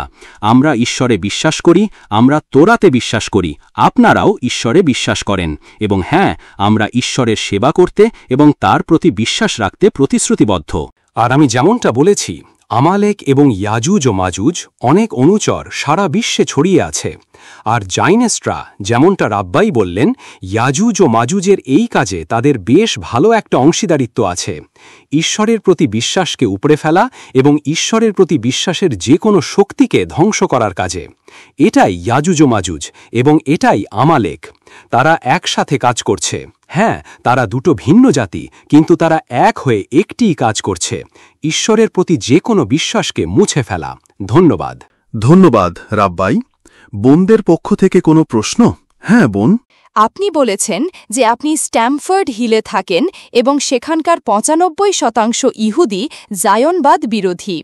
তো গোল্ডার্স গ্রিনের ইহুদি সম্প্রদায় সম্পর্কে আপনার কি ধারণা? তারা কি জায়নবাদ বিরোধী নাকি জায়নবাদী? আমি ওই সম্প্রদায় সম্পর্কে আরও জানতে চাই, কারণ আমি গোল্ডার্স গ্রিনের কাছাকাছিই থাকি। হ্যাঁ, বেশ, আমি আপনাকে গোল্ডার্স গ্রিনে জায়নবাদ নিয়ে কথা বলার পরামর্শ দেব না, কারণ সেখানকার লোকেরা এই বিতর্কটা কম বোঝে। দুর্ভাগ্যবশত তাদের শিক্ষা জায়নবাদ বিরোধিতার উপর ভিত্তি করে গড়ে ওঠেনি। যদিও গোল্ডার্স গ্রিনে অনেক জায়নবাদ বিরোধী মানুষ আছেন, কিন্তু সেখানকার পরিবেশটা জায়নবাদী আন্দোলন দ্বারা নিয়ন্ত্রিত। স্ট্যামফোর্ড হিলের মতো নয়, যা সাতমার, শেভোর্স্ক, ভিজনিৎস, মনসি এবং বিশেষ করে নেটুরেই কার্টার মতো জায়নবাদ বিরোধী আন্দোলন এবং সম্প্রদায়ের একটি অত্যন্ত শক্তিশালী ঘাঁটি। কিন্তু আপনার জন্য গোল্ডার্স গ্রিনে তর্ক করা বা আপনার মতামত শেয়ার করা বুদ্ধিমানের কাজ হবে না, কারণ সেখানে আপনি অনেক জায়নবাদীর দেখা পেতে পারেন এবং তারা আপনার সাথে দুর্ব্যবহার করতে পারে। এমনকি তাদের মধ্যে কেউ কেউ হয়তো গণহত্যা বা ফিলিস্তিন দখলের পক্ষেও কথা বলবে। যদিও গোল্ডার্স গ্রিনেও অনেক জায়নবাদ বিরোধী ইহুদি আছেন এবং এমন অনেক ইহুদি আছেন যারা এসব নিয়ে আগ্রহী নন। লক্ষ লক্ষ ইহুদি এখন চোখ খুলছে। আমি অনেকের সাথে কথা বলি, এমনকি গোল্ডার্স গ্রিনেরও। শুধু গোল্ডার্স গ্রিন নয়, গেটসেড, ম্যানচেস্টারে হাজার হাজার ইহুদি চোখ খুলছে এবং দেখছে যে ফিলিস্তিন দখল করাটা একটা ভয়ঙ্কর ভুল ছিল। আর গণহত্যার কথা তো বাদই দিলাম, এখন অনেকেই বুঝতে পারছে। আমি ধার্মিক জায়নবাদী ইহুদিদের বলি, মানুষকে তাদের নিজেদের জীবন থেকে, নিজেদের ভূমি থেকে বের করে দেওয়াটা কি ঠিক? 48 সালে তারা ফিলিস্তিনিদের শত শত মাইল পথ খাবার ও জল ছাড়া লেবানন এবং জর্ডানের দিকে হেঁটে যেতে বাধ্য করেছিল। তাদের মধ্যে হাজার হাজার মানুষ অনাহারে মারা গিয়েছিল। অনাহার আজ গাজায় শুরু হয়নি, অনাহার শুরু হয়েছিল 48 সালে, যখন তারা এই মহৎ, সুন্দর, মহান মানুষদের তাদের গ্রাম থেকে জল ও খাবার ছাড়া বের করে দিয়েছিল। শুধু তাদের ঘর থেকে বের করে দিয়ে বলেছিল, হারিয়ে যাও, এখান থেকে চলে যাও। তারা তাদের মাথার ওপর গুলি চালাচ্ছিল। এখন সবাই বুঝতে পারছে যে এটা একটা অপরাধ ছিল। আমি যেমনটা বলেছি, মুসলিম এবং বিশেষ করে ফিলিস্তিনিদের শয়তান হিসাবে চিত্রিত করা হয়েছিল, যাতে এটা বোঝানো যায় যে এই মহান ব্যক্তির বাড়িটা নিয়ে নেওয়াটা একটা স্বাভাবিক ব্যাপার। আমার জন্য তার বাড়িটা নিয়ে নেওয়াটা স্বাভাবিক। কেন? কারণ আমি এটা চাই। পৃথিবীতে কোথায় এমন শোনা গেছে যে একজন একটা বাড়ি তৈরি করেছে, আপনার একটা খামার আছে, আপনার সম্পত্তি আছে, আর আমি এসে বলছি এখন পর্যন্ত এটা তোমার ছিল, কিন্তু এখন থেকে এটা আমার? জানেন কারা এমন কাজ করে? সবচেয়ে নিকৃষ্ট ডাকাত, সবচেয়ে জঘন্য চোরেরা এমন আচরণ করে। এরা অমানবিক। পশুরাও তাদের চেয়ে ভালো, পশুরাও তাদের চেয়ে ভালো। তাই আমি আপনাকে পরামর্শ দেব গোল্ডার্স গ্রিনে রাজনৈতিক বিতর্কে না জড়াতে, কারণ সেখানে আপনার কিছু জায়নবাদীর সাথে দেখা হতে পারে, যা আপনার জন্য বা তাদের জন্য স্বাস্থ্যকর হবে না। কিন্তু স্ট্যামফোর্ড হিলে আপনাকে স্বাগত। আমি আমার ফোন নম্বর দিতে পারি। আপনি আমার স্ত্রীর সাথে আরও ইহুদি মহিলাদের সাথে কথা বলতে আসতে পারেন। আমি আপনার জন্য ব্যবস্থা করে দেব, যাতে তারা তাদের মতামত জানাতে পারে। আর আপনি দেখে অবাক হবেন যে সেখানে হাজার হাজার ইহুদি ফিলিস্তিনিদের ভালোবাসে। তারা গণহত্যা, অনাহার এবং ফিলিস্তিনের ওপর এই অবৈধ ফ্যাসিবাদী দখলের বিরুদ্ধে। ধন্যবাদ। মাশাল্লাহ। জাযাকাল্লাহ খায়ের, রাবাই সাফা। ধন্যবাদ। বোনদের পক্ষ থেকে আর কিছু, কোনো প্রশ্ন? আচ্ছা, এবার ভাইদের কাছে আসি। ভাইদের পক্ষ থেকে কোনো প্রশ্ন? আচ্ছা, বলুন। বিষয়টা হলো এই, যারা গাজায় গণহত্যা চালাচ্ছে সেই গণহত্যার অপরাধকে সমগ্র ইহুদি ধর্মের ওপর চাপানো যাবে না, এই সিদ্ধান্তে আমরা পৌঁছেছি এবং এর পক্ষে ধর্মগ্রন্থের সমর্থনও আছে। আমার কাছে সময় থাকলে আমি আপনাদেরকে কোরআনের সূরা বনি ইসরাইলে নিয়ে যেতাম। শুধু 1 মিনিট সময় দিন। ওয়াতাদাইনা ইলা বানি ইসরাইল ফিল কিতাব লা তুফসিদুন্না ফিল আরদি মাররাতাইন ওয়ালা তা'লুন্না উলুওয়ান কাবীরা। যে বনি ইসরাইল অর্থাৎ ইসরাইলার লোকেরা পৃথিবীতে ফাসাদ করবে। আমি বলেছি ফাসাদ হল বিশ্বাসঘাতকতার সমতুল্য, কিন্তু তারা এটা 2 বার করবে এবং 2টি ঘটনাই কোরআন নাজিল হওয়ার আগে ঘটে গেছে। তাহলে কোরআন কেন বর্তমান ঘটনাটি নিয়ে কথা বলছে না? উত্তর হল, কারণ এটা বনি ইসরাইল পরিকল্পনা করছে না। বনি ইসরাইল এই গণহত্যা চালাচ্ছে না, এটা করছে ইয়াজুজ মাজুজ অর্থাৎ বনি ইসরায়েল নয়, বরং ইউরোপীয় লাল চুলের ইহুদিরা, যারা পরবর্তীতে ইয়াহুদি ধর্মে ধর্মান্তরিত হয়েছে। আজকের এই অত্যন্ত গুরুত্বপূর্ণ আলোচনা থেকে আমরা এই সিদ্ধান্তে এসেছি। দ্বিতীয়ত, ইতিহাসে যেমন কিছু ইহুদি ভুল পক্ষে রয়েছে, তেমনি এমন ইহুদিও আছে যারা ইতিহাসের সঠিক পক্ষে রয়েছে, তবে তাদের সংখ্যা অতি সামান্য, এবং কোরআন তাদের সম্পর্কে কথা বলে। যখন বলা হয় লা তাত্তাখিদুল ইয়াহুদা ওয়ান নাসারা আউলিয়া, ইহুদি এবং খ্রিস্টানদের বন্ধু ও সহযোগী হিসেবে গ্রহণ করো না। এখন শুনুন, বা'দুহুম আউলিয়া ও বা'দ কারা? তারা নিজেরাই একে অপরের বন্ধু ও সহযোগী। আমি জন্মগতভাবে আরব নই, তাহলে আমি কিভাবে এটা এমনভাবে ব্যাখ্যা করছি যা তারা করতে পারছে না? বা'দুহুম আউলিয়া ও বা'দ। সুতরাং এমন কিছু ইহুদি ও খ্রিস্টান থাকবে যারা নিজেদের মধ্যে সন্ধি করবে এবং বন্ধুত্ব ও জোট গঠন করবে, আর যখন এমনটা হবে তখন তোমরা তাদেরকে বন্ধু ও সহযোগী হিসেবে গ্রহণ করো না, কারণ সেটাই হল ইয়াজুজ মাজুজের জোট। কিন্তু অন্য ইহুদি ও খ্রিস্টানরাও আছে, ওয়ামিন আহলিল কিতাব, যারা এক আল্লাতে বিশ্বাস করে এবং যাদের মেয়েদের সাথে আমাদের বিবাহ জায়েজ রয়েছে। আমি এখন শেষ করতে যাচ্ছি। কোরআনে অনেক কিছু আছে, এবং ইহুদি ও খ্রিস্টানদের মধ্যে র্যাবাই সোফার হয়তো এটা প্রথমবারের মতো শুনছেন, র্যাবাই বেক হয়তো প্রথমবারের মতো শুনছেন। ওয়ামিন আহলিল কিতাব, ইহুদি ও খ্রিস্টানদের মধ্যে লামান ইউমিনু বিল্লাহ, এমন লোকও আছে যারা এক আল্লাহর উপর বিশ্বাস রাখে। এখন শুনুন, ওয়ামা উনজিলা ইলাইক, এবং তারা এই কোরআনের ওপরও বিশ্বাস আনবে যা পাহাড়ের ওপার থেকে এসেছে। আমাদের শুধু অপেক্ষা করতে হবে এবং তাদের কাছে ভালোবাসা, স্নেহ আর প্রজ্ঞা নিয়ে পৌঁছাতে হবে।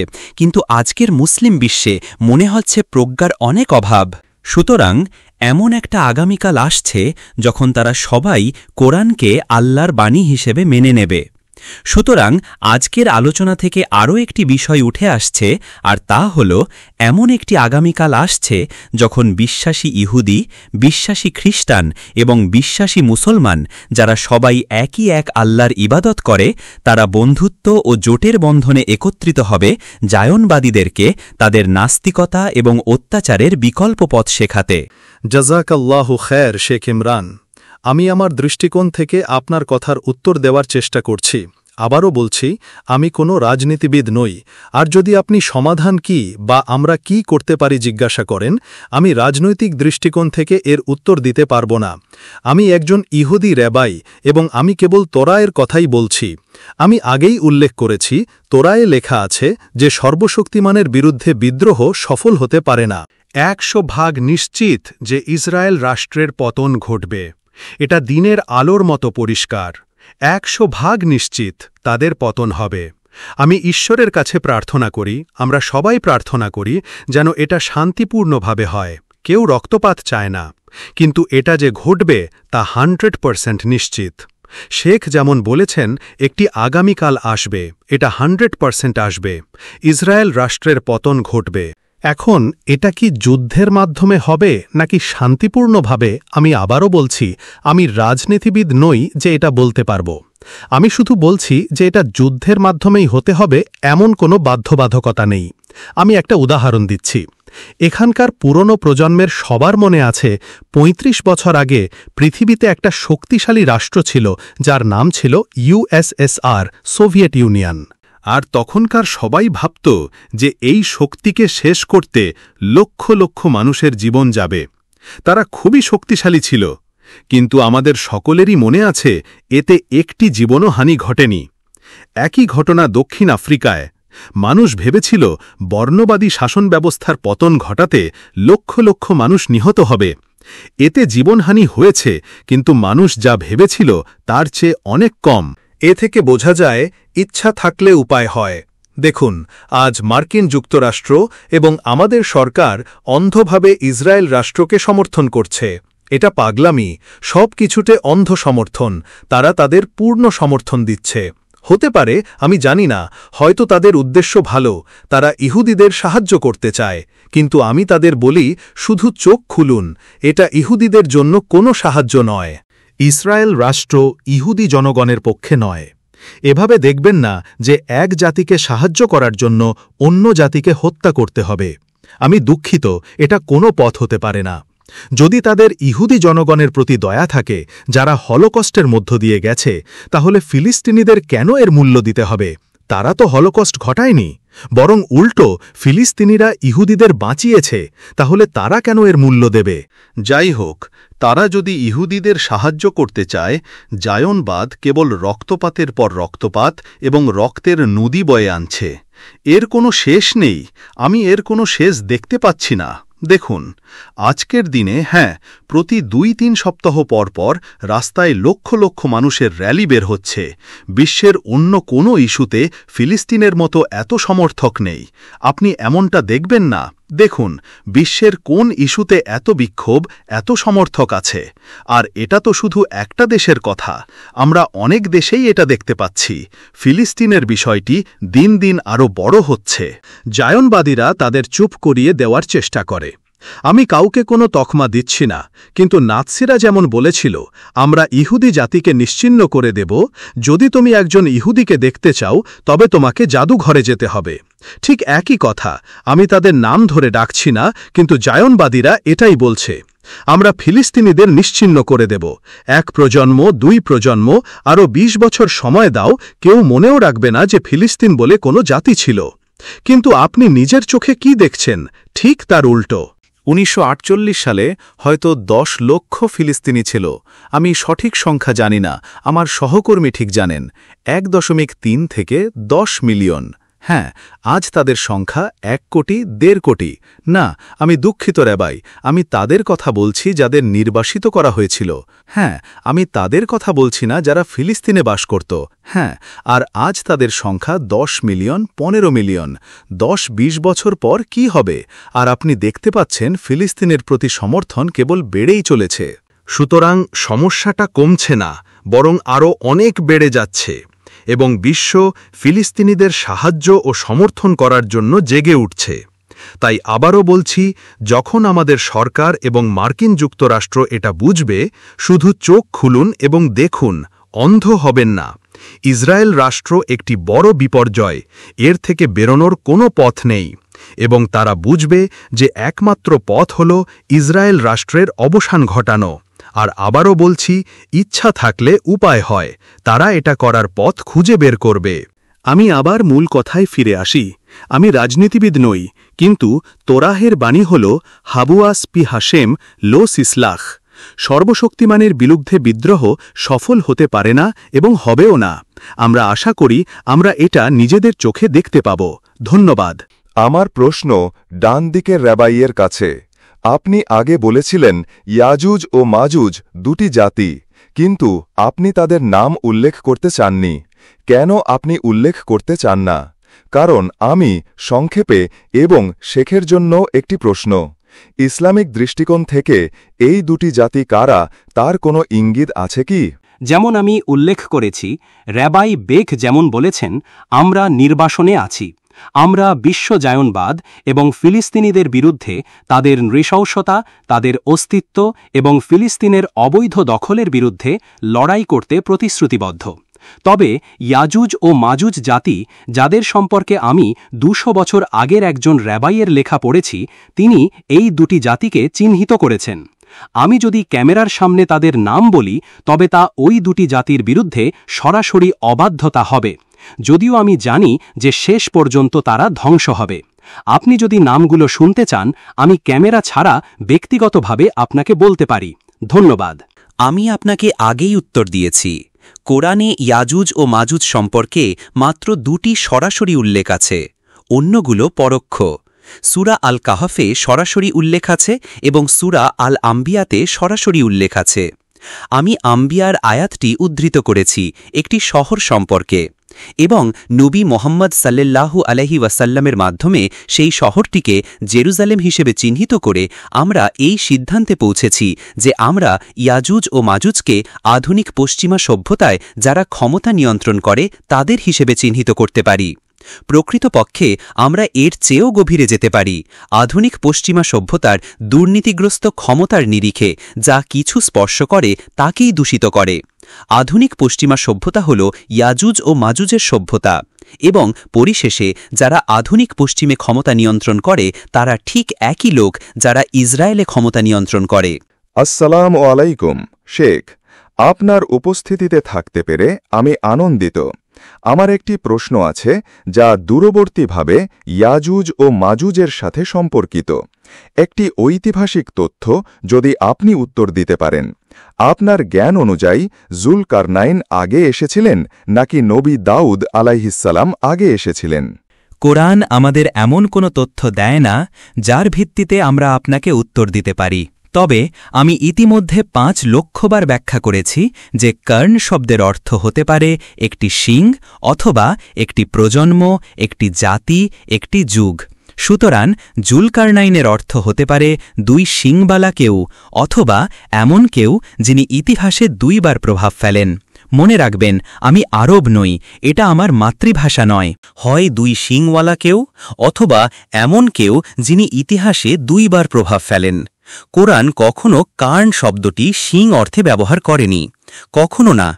যতবার কোরআন কার্ন শব্দটি ব্যবহার করেছে তা একটি প্রজন্ম, একটি জাতি, একটি সময় বা একটি যুগকে বুঝিয়েছে। তাই আমরা যখন বলি জুলকারনাইন হলেন এমন কেউ যিনি ইতিহাসে 2 বার প্রভাব ফেলেন, তখন আমরা একটি নিরাপদ ভিত্তির ওপর দাঁড়িয়ে কথা বলি। ভাই, আমি এখন থেকে পৃথিবীর শেষ পর্যন্ত এটা পুনরাবৃত্তি করতে থাকলেও তারা কখনো এটা মেনে নেবে না। তাহলে আমি কি করতে পারি? প্রথমবার হাজার হাজার বছর আগে ঘটে গেছে, দ্বিতীয়বার এখনও ঘটেনি। কোনো মানুষ কয়েক হাজার বছর বেঁচে থাকে? কেউই না। তাই জুলকারনাইনকে কোনো ঐতিহাসিক ব্যক্তিত্বের সাথে চিহ্নিত করার চেষ্টা করা বোকামি, আর তারা এটাই করেছে। এটাই ইসলামিক পাণ্ডিত্য। আমি বলেছি না, আমি জুলকারনাইনকে কোনো ব্যক্তির সাথে চিহ্নিত করতে চাচ্ছি না, বরং আমি নম্রভাবে প্রস্তাব করতে চাই, কারণ আমি নতুন একটি ক্ষেত্রে পা রাখছি যে জুলকারনাইন হলেন খিজির আলাইহিসসালামের মতো একজন আধ্যাত্মিক ব্যক্তিত্ব, কিন্তু সেটা ভিন্ন গল্প। দ্বিতীয় কার্ন এখনও ঘটেনি। কখন ঘটবে? উত্তর হল পদচিহ্ন খুঁজুন। কোথায় পদচিহ্ন খুঁজবেন? প্রথম যাত্রাটি কৃষ্ণ সাগরের দিকে গিয়েছিল, আইনুন হামিয়া। সুতরাং দ্বিতীয় যাত্রাটি কাস্পিয়ান সাগরের দিকে হতে হবে। তাই কৃষ্ণ সাগরে পদচিহ্ন খুঁজুন। যখন কৃষ্ণসাগর অঞ্চলে ক্ষমতা ফিরে আসবে এবং সেই ক্ষমতা বিশ্বাসের ভিত্তির ওপর প্রতিষ্ঠিত হবে এবং সেই ক্ষমতা ইয়াজুজ ও মাজুজের প্রতিরোধ করবে, সৌদি আরব, সুদান, মরক্কো, সংযুক্ত আরব আমিরাত বা বাহরাইনের মতো ইয়াজুজ ও মাজুজের কাছে আত্মসমর্পণ করবে না। না না না, সেই ক্ষমতা ইয়াজুজ ও মাজুজের প্রতিরোধ করবে এবং সেই ক্ষমতা তাদের কাছে পৌঁছাবে যাদের বিশ্বাস আছে এবং যাদের আচরণ ন্যায়পরায়ণ। তখন আপনি জানবেন যে দ্বিতীয় কার্ন এসে গেছে। আর তাই যখন রাশিয়া তার স্বাধীনতা ফিরে পেয়েছিল, যখন সোভিয়েত ইউনিয়ন রহস্যময়ভাবে, এটা কোনো দুর্ঘটনা ছিল না, তার তাঁবু গুটিয়ে রাতের অন্ধকারে অদৃশ্য হয়ে গেল, যদি আপনার দেখার মতো চোখ থাকে আপনি ইতিহাস বুঝতে পারতেন। তখন রাশিয়া তার আধ্যাত্মিক হৃদয়ে ফিরে যাওয়ার যাত্রা শুরু করেছিল। সেই যাত্রা এখনও শেষ হয়নি, তারা এখনও ফিরছে। কিন্তু যখন আল্লাহ রাশিয়াকে বিশ্বে অপ্রতিদ্বন্দ্বী সামরিক শক্তি গড়ে তোলার তৌফিক দিলেন, এ কারণেই হুগো শ্যাভেজ ভেনেজুয়েলায় টিকেছিলেন, তারা তাকে সরাতে পারেনি।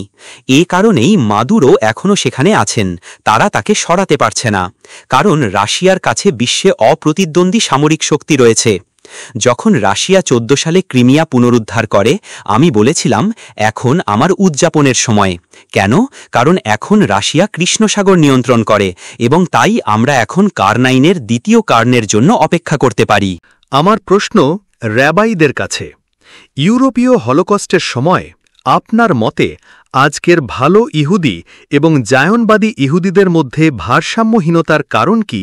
এই যে হলোকস্টের সময় অনেক ভালো ইহুদিকে হত্যা করা হয়েছিল এবং সেটাই আজকের এই ভারসাম্যহীনতার কারণ? একদম ঠিক। দ্বিতীয় বিশ্বযুদ্ধের আগে বেশিরভাগ ইহুদি জায়নবাদ বিরোধী ছিল। পোল্যান্ড, হাঙ্গেরি, স্লোভাকিয়া, চেকোস্লোভাকিয়া বেশিরভাগ ইহুদি আমাদের পক্ষে ছিল। প্রায় সকল র‍্যাবাই বলেছিলেন যদি তারা ফিলিস্তিন দখল করে তবে তাদের ফিলিস্তিন থেকে তাড়িয়ে দেওয়া হবে। অনেক র‍্যাবাই নেতা বলেছিলেন। ধর্মীয় সম্প্রদায়গুলো মূলত জায়নবাদ বিরোধী ছিল। দুর্ভাগ্যবশত হলোকস্ট ঘটে এবং জায়নবাদ বিরোধী ইহুদিদের বেশিরভাগই গ্যাস চেম্বারে শেষ হয়ে যায়। আর দুর্ভাগ্যবশত এটা ছিল মাআসে সতন, এটা ছিল আমালিয়াত আল শায়তান, যে জায়নবাদী ইহুদিরা ফিলিস্তিনে তাদের ঘাঁটি তৈরি করেছিল।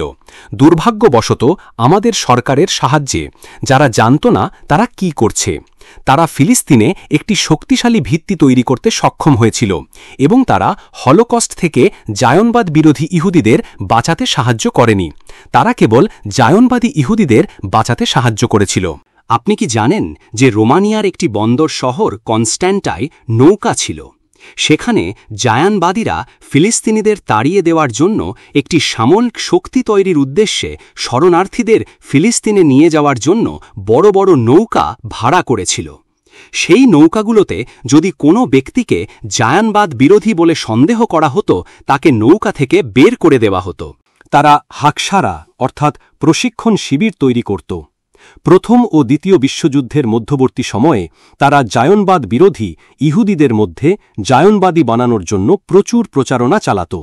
তারা পোল্যান্ড, হাঙ্গেরি, রোমানিয়া, স্লোভাকিয়া, চেকোস্লোভাকিয়ায় প্রশিক্ষণ শিবিরে নিয়ে যেত। আর এভাবেই তারা ৭০,০০০ তরুণ তরুণীকে ধর্মত্যাগী এবং জায়নবাদের সমর্থক বানিয়েছিল। হলোকস্ট দুর্ভাগ্যবশত বিশ্ব জায়নবাদকে সাহায্য করেছে, কারণ বেশিরভাগ জায়নবাদ বিরোধী সম্প্রদায় গ্যাস চেম্বারে নিশ্চিহ্ন হয়ে গেছে, আর জায়নবাদী ইহুদিদের সুরক্ষিত রাখা হয়েছিল। হ্যাঁ, কনস্ট্যান্টার নৌকায় রাখা হয়েছিল, যেমনটা আমি বললাম, লক্ষ লক্ষ জনকে বাঁচিয়ে দুর্ভাগ্যবশত ফিলিস্তিনে পাঠানো হয়েছিল। আর এটাই জায়নবাদী আন্দোলনকে ফিলিস্তিনে একটি খুব শক্তিশালী ভিত্তি পেতে সাহায্য করেছিল, দুর্ভাগ্যবশত। আল আকসা মসজিদ নিয়ে কি কোনো ইহুদি শিক্ষা আছে? আল আকসা মসজিদ, আমি মনে করি এটি একটি ধর্মীয় প্রশ্ন। এটি রাবাইকে জিজ্ঞাসা করা উচিত। আমি আপনার প্রশ্নের সাথে মেসাইয়ার প্রশ্নটিও যোগ করছি, যা অনেকেই জিজ্ঞাসা করেন যে কি হতে চলেছে। আমরা ইতিমধ্যেই মসিহের বিষয়টি কিছুটা আলোচনা করেছি, কিন্তু একটি বিষয় এখনও বাকি আছে। মানুষ জিজ্ঞাসা করে, ঠিক আছে, আপনি বলছেন সবাই সম্প্রীতি ও শান্তিতে ঈশ্বরের সেবা করবে, খুব ভালো। আমি কি জিজ্ঞাসা করতে পারি তারা কোন উপায়ে ঈশ্বরের সেবা করবে? ইহুদিরা ইহুদি উপায়ে বিশ্বাস করে, মুসলমানরা মুসলিম উপায়ে, খ্রিস্টানরা খ্রিস্টান উপায়ে। তাহলে তো তারা আবার একে অপরের সাথে যুদ্ধ করবে, একে অপরকে হত্যা করবে। তাহলে আমরা তো একই জায়গায় ফিরে আসছি। এবং এর মাধ্যমে আমি আল আকসা মসজিদ এবং তৃতীয় টেম্পল, থার্ড টেম্পল নিয়ে মানুষের প্রশ্নের উত্তর দিচ্ছি। আমাদের এটা বুঝতে হবে, এটা বোঝা খুবই গুরুত্বপূর্ণ। বিশ্বাস কখনো সমস্যা ছিল না। সমস্যা তখনই হয় যখন আপনি কোনো জাতিকে দখল করতে আসেন, যখন আপনি আপনার বিশ্বাস অন্য মানুষের উপর জোর করে চাপিয়ে দিতে আসেন। আপনি মানুষকে গ্রহণ করতে বাধ্য করেন, কিন্তু বিশ্বাস নিজে কখনো সমস্যা ছিল না। আমি আপনাকে একটি উদাহরণ দিই। আপনি একজন মুসলিম, আপনার কি কোনো খ্রিস্টান বন্ধুর সাথে এক কাপ চা নিয়ে কফি শপে বসতে কোনো সমস্যা আছে, যেখানে আপনারা নিজেদের বিশ্বাস নিয়ে আলোচনা করছেন? আপনি তাদের বলছেন, আমরা বিশ্বাস করি মসিহা আসবেন, তিনি এমন এমন হবেন। সে বলছে, আমরা এমন এমন বিশ্বাস করি। আপনারা সেরা বন্ধু, আপনাদের একে অপরের সাথে কোনো সমস্যা নেই, কারণ বিশ্বাস কখনো সমস্যা ছিল না। সমস্যা হল যখন আপনি জোর করতে আসেন। এখন আমাদের বিশ্বাস যে মসিহা আসবেন, এটা আমাদের বিশ্বাস।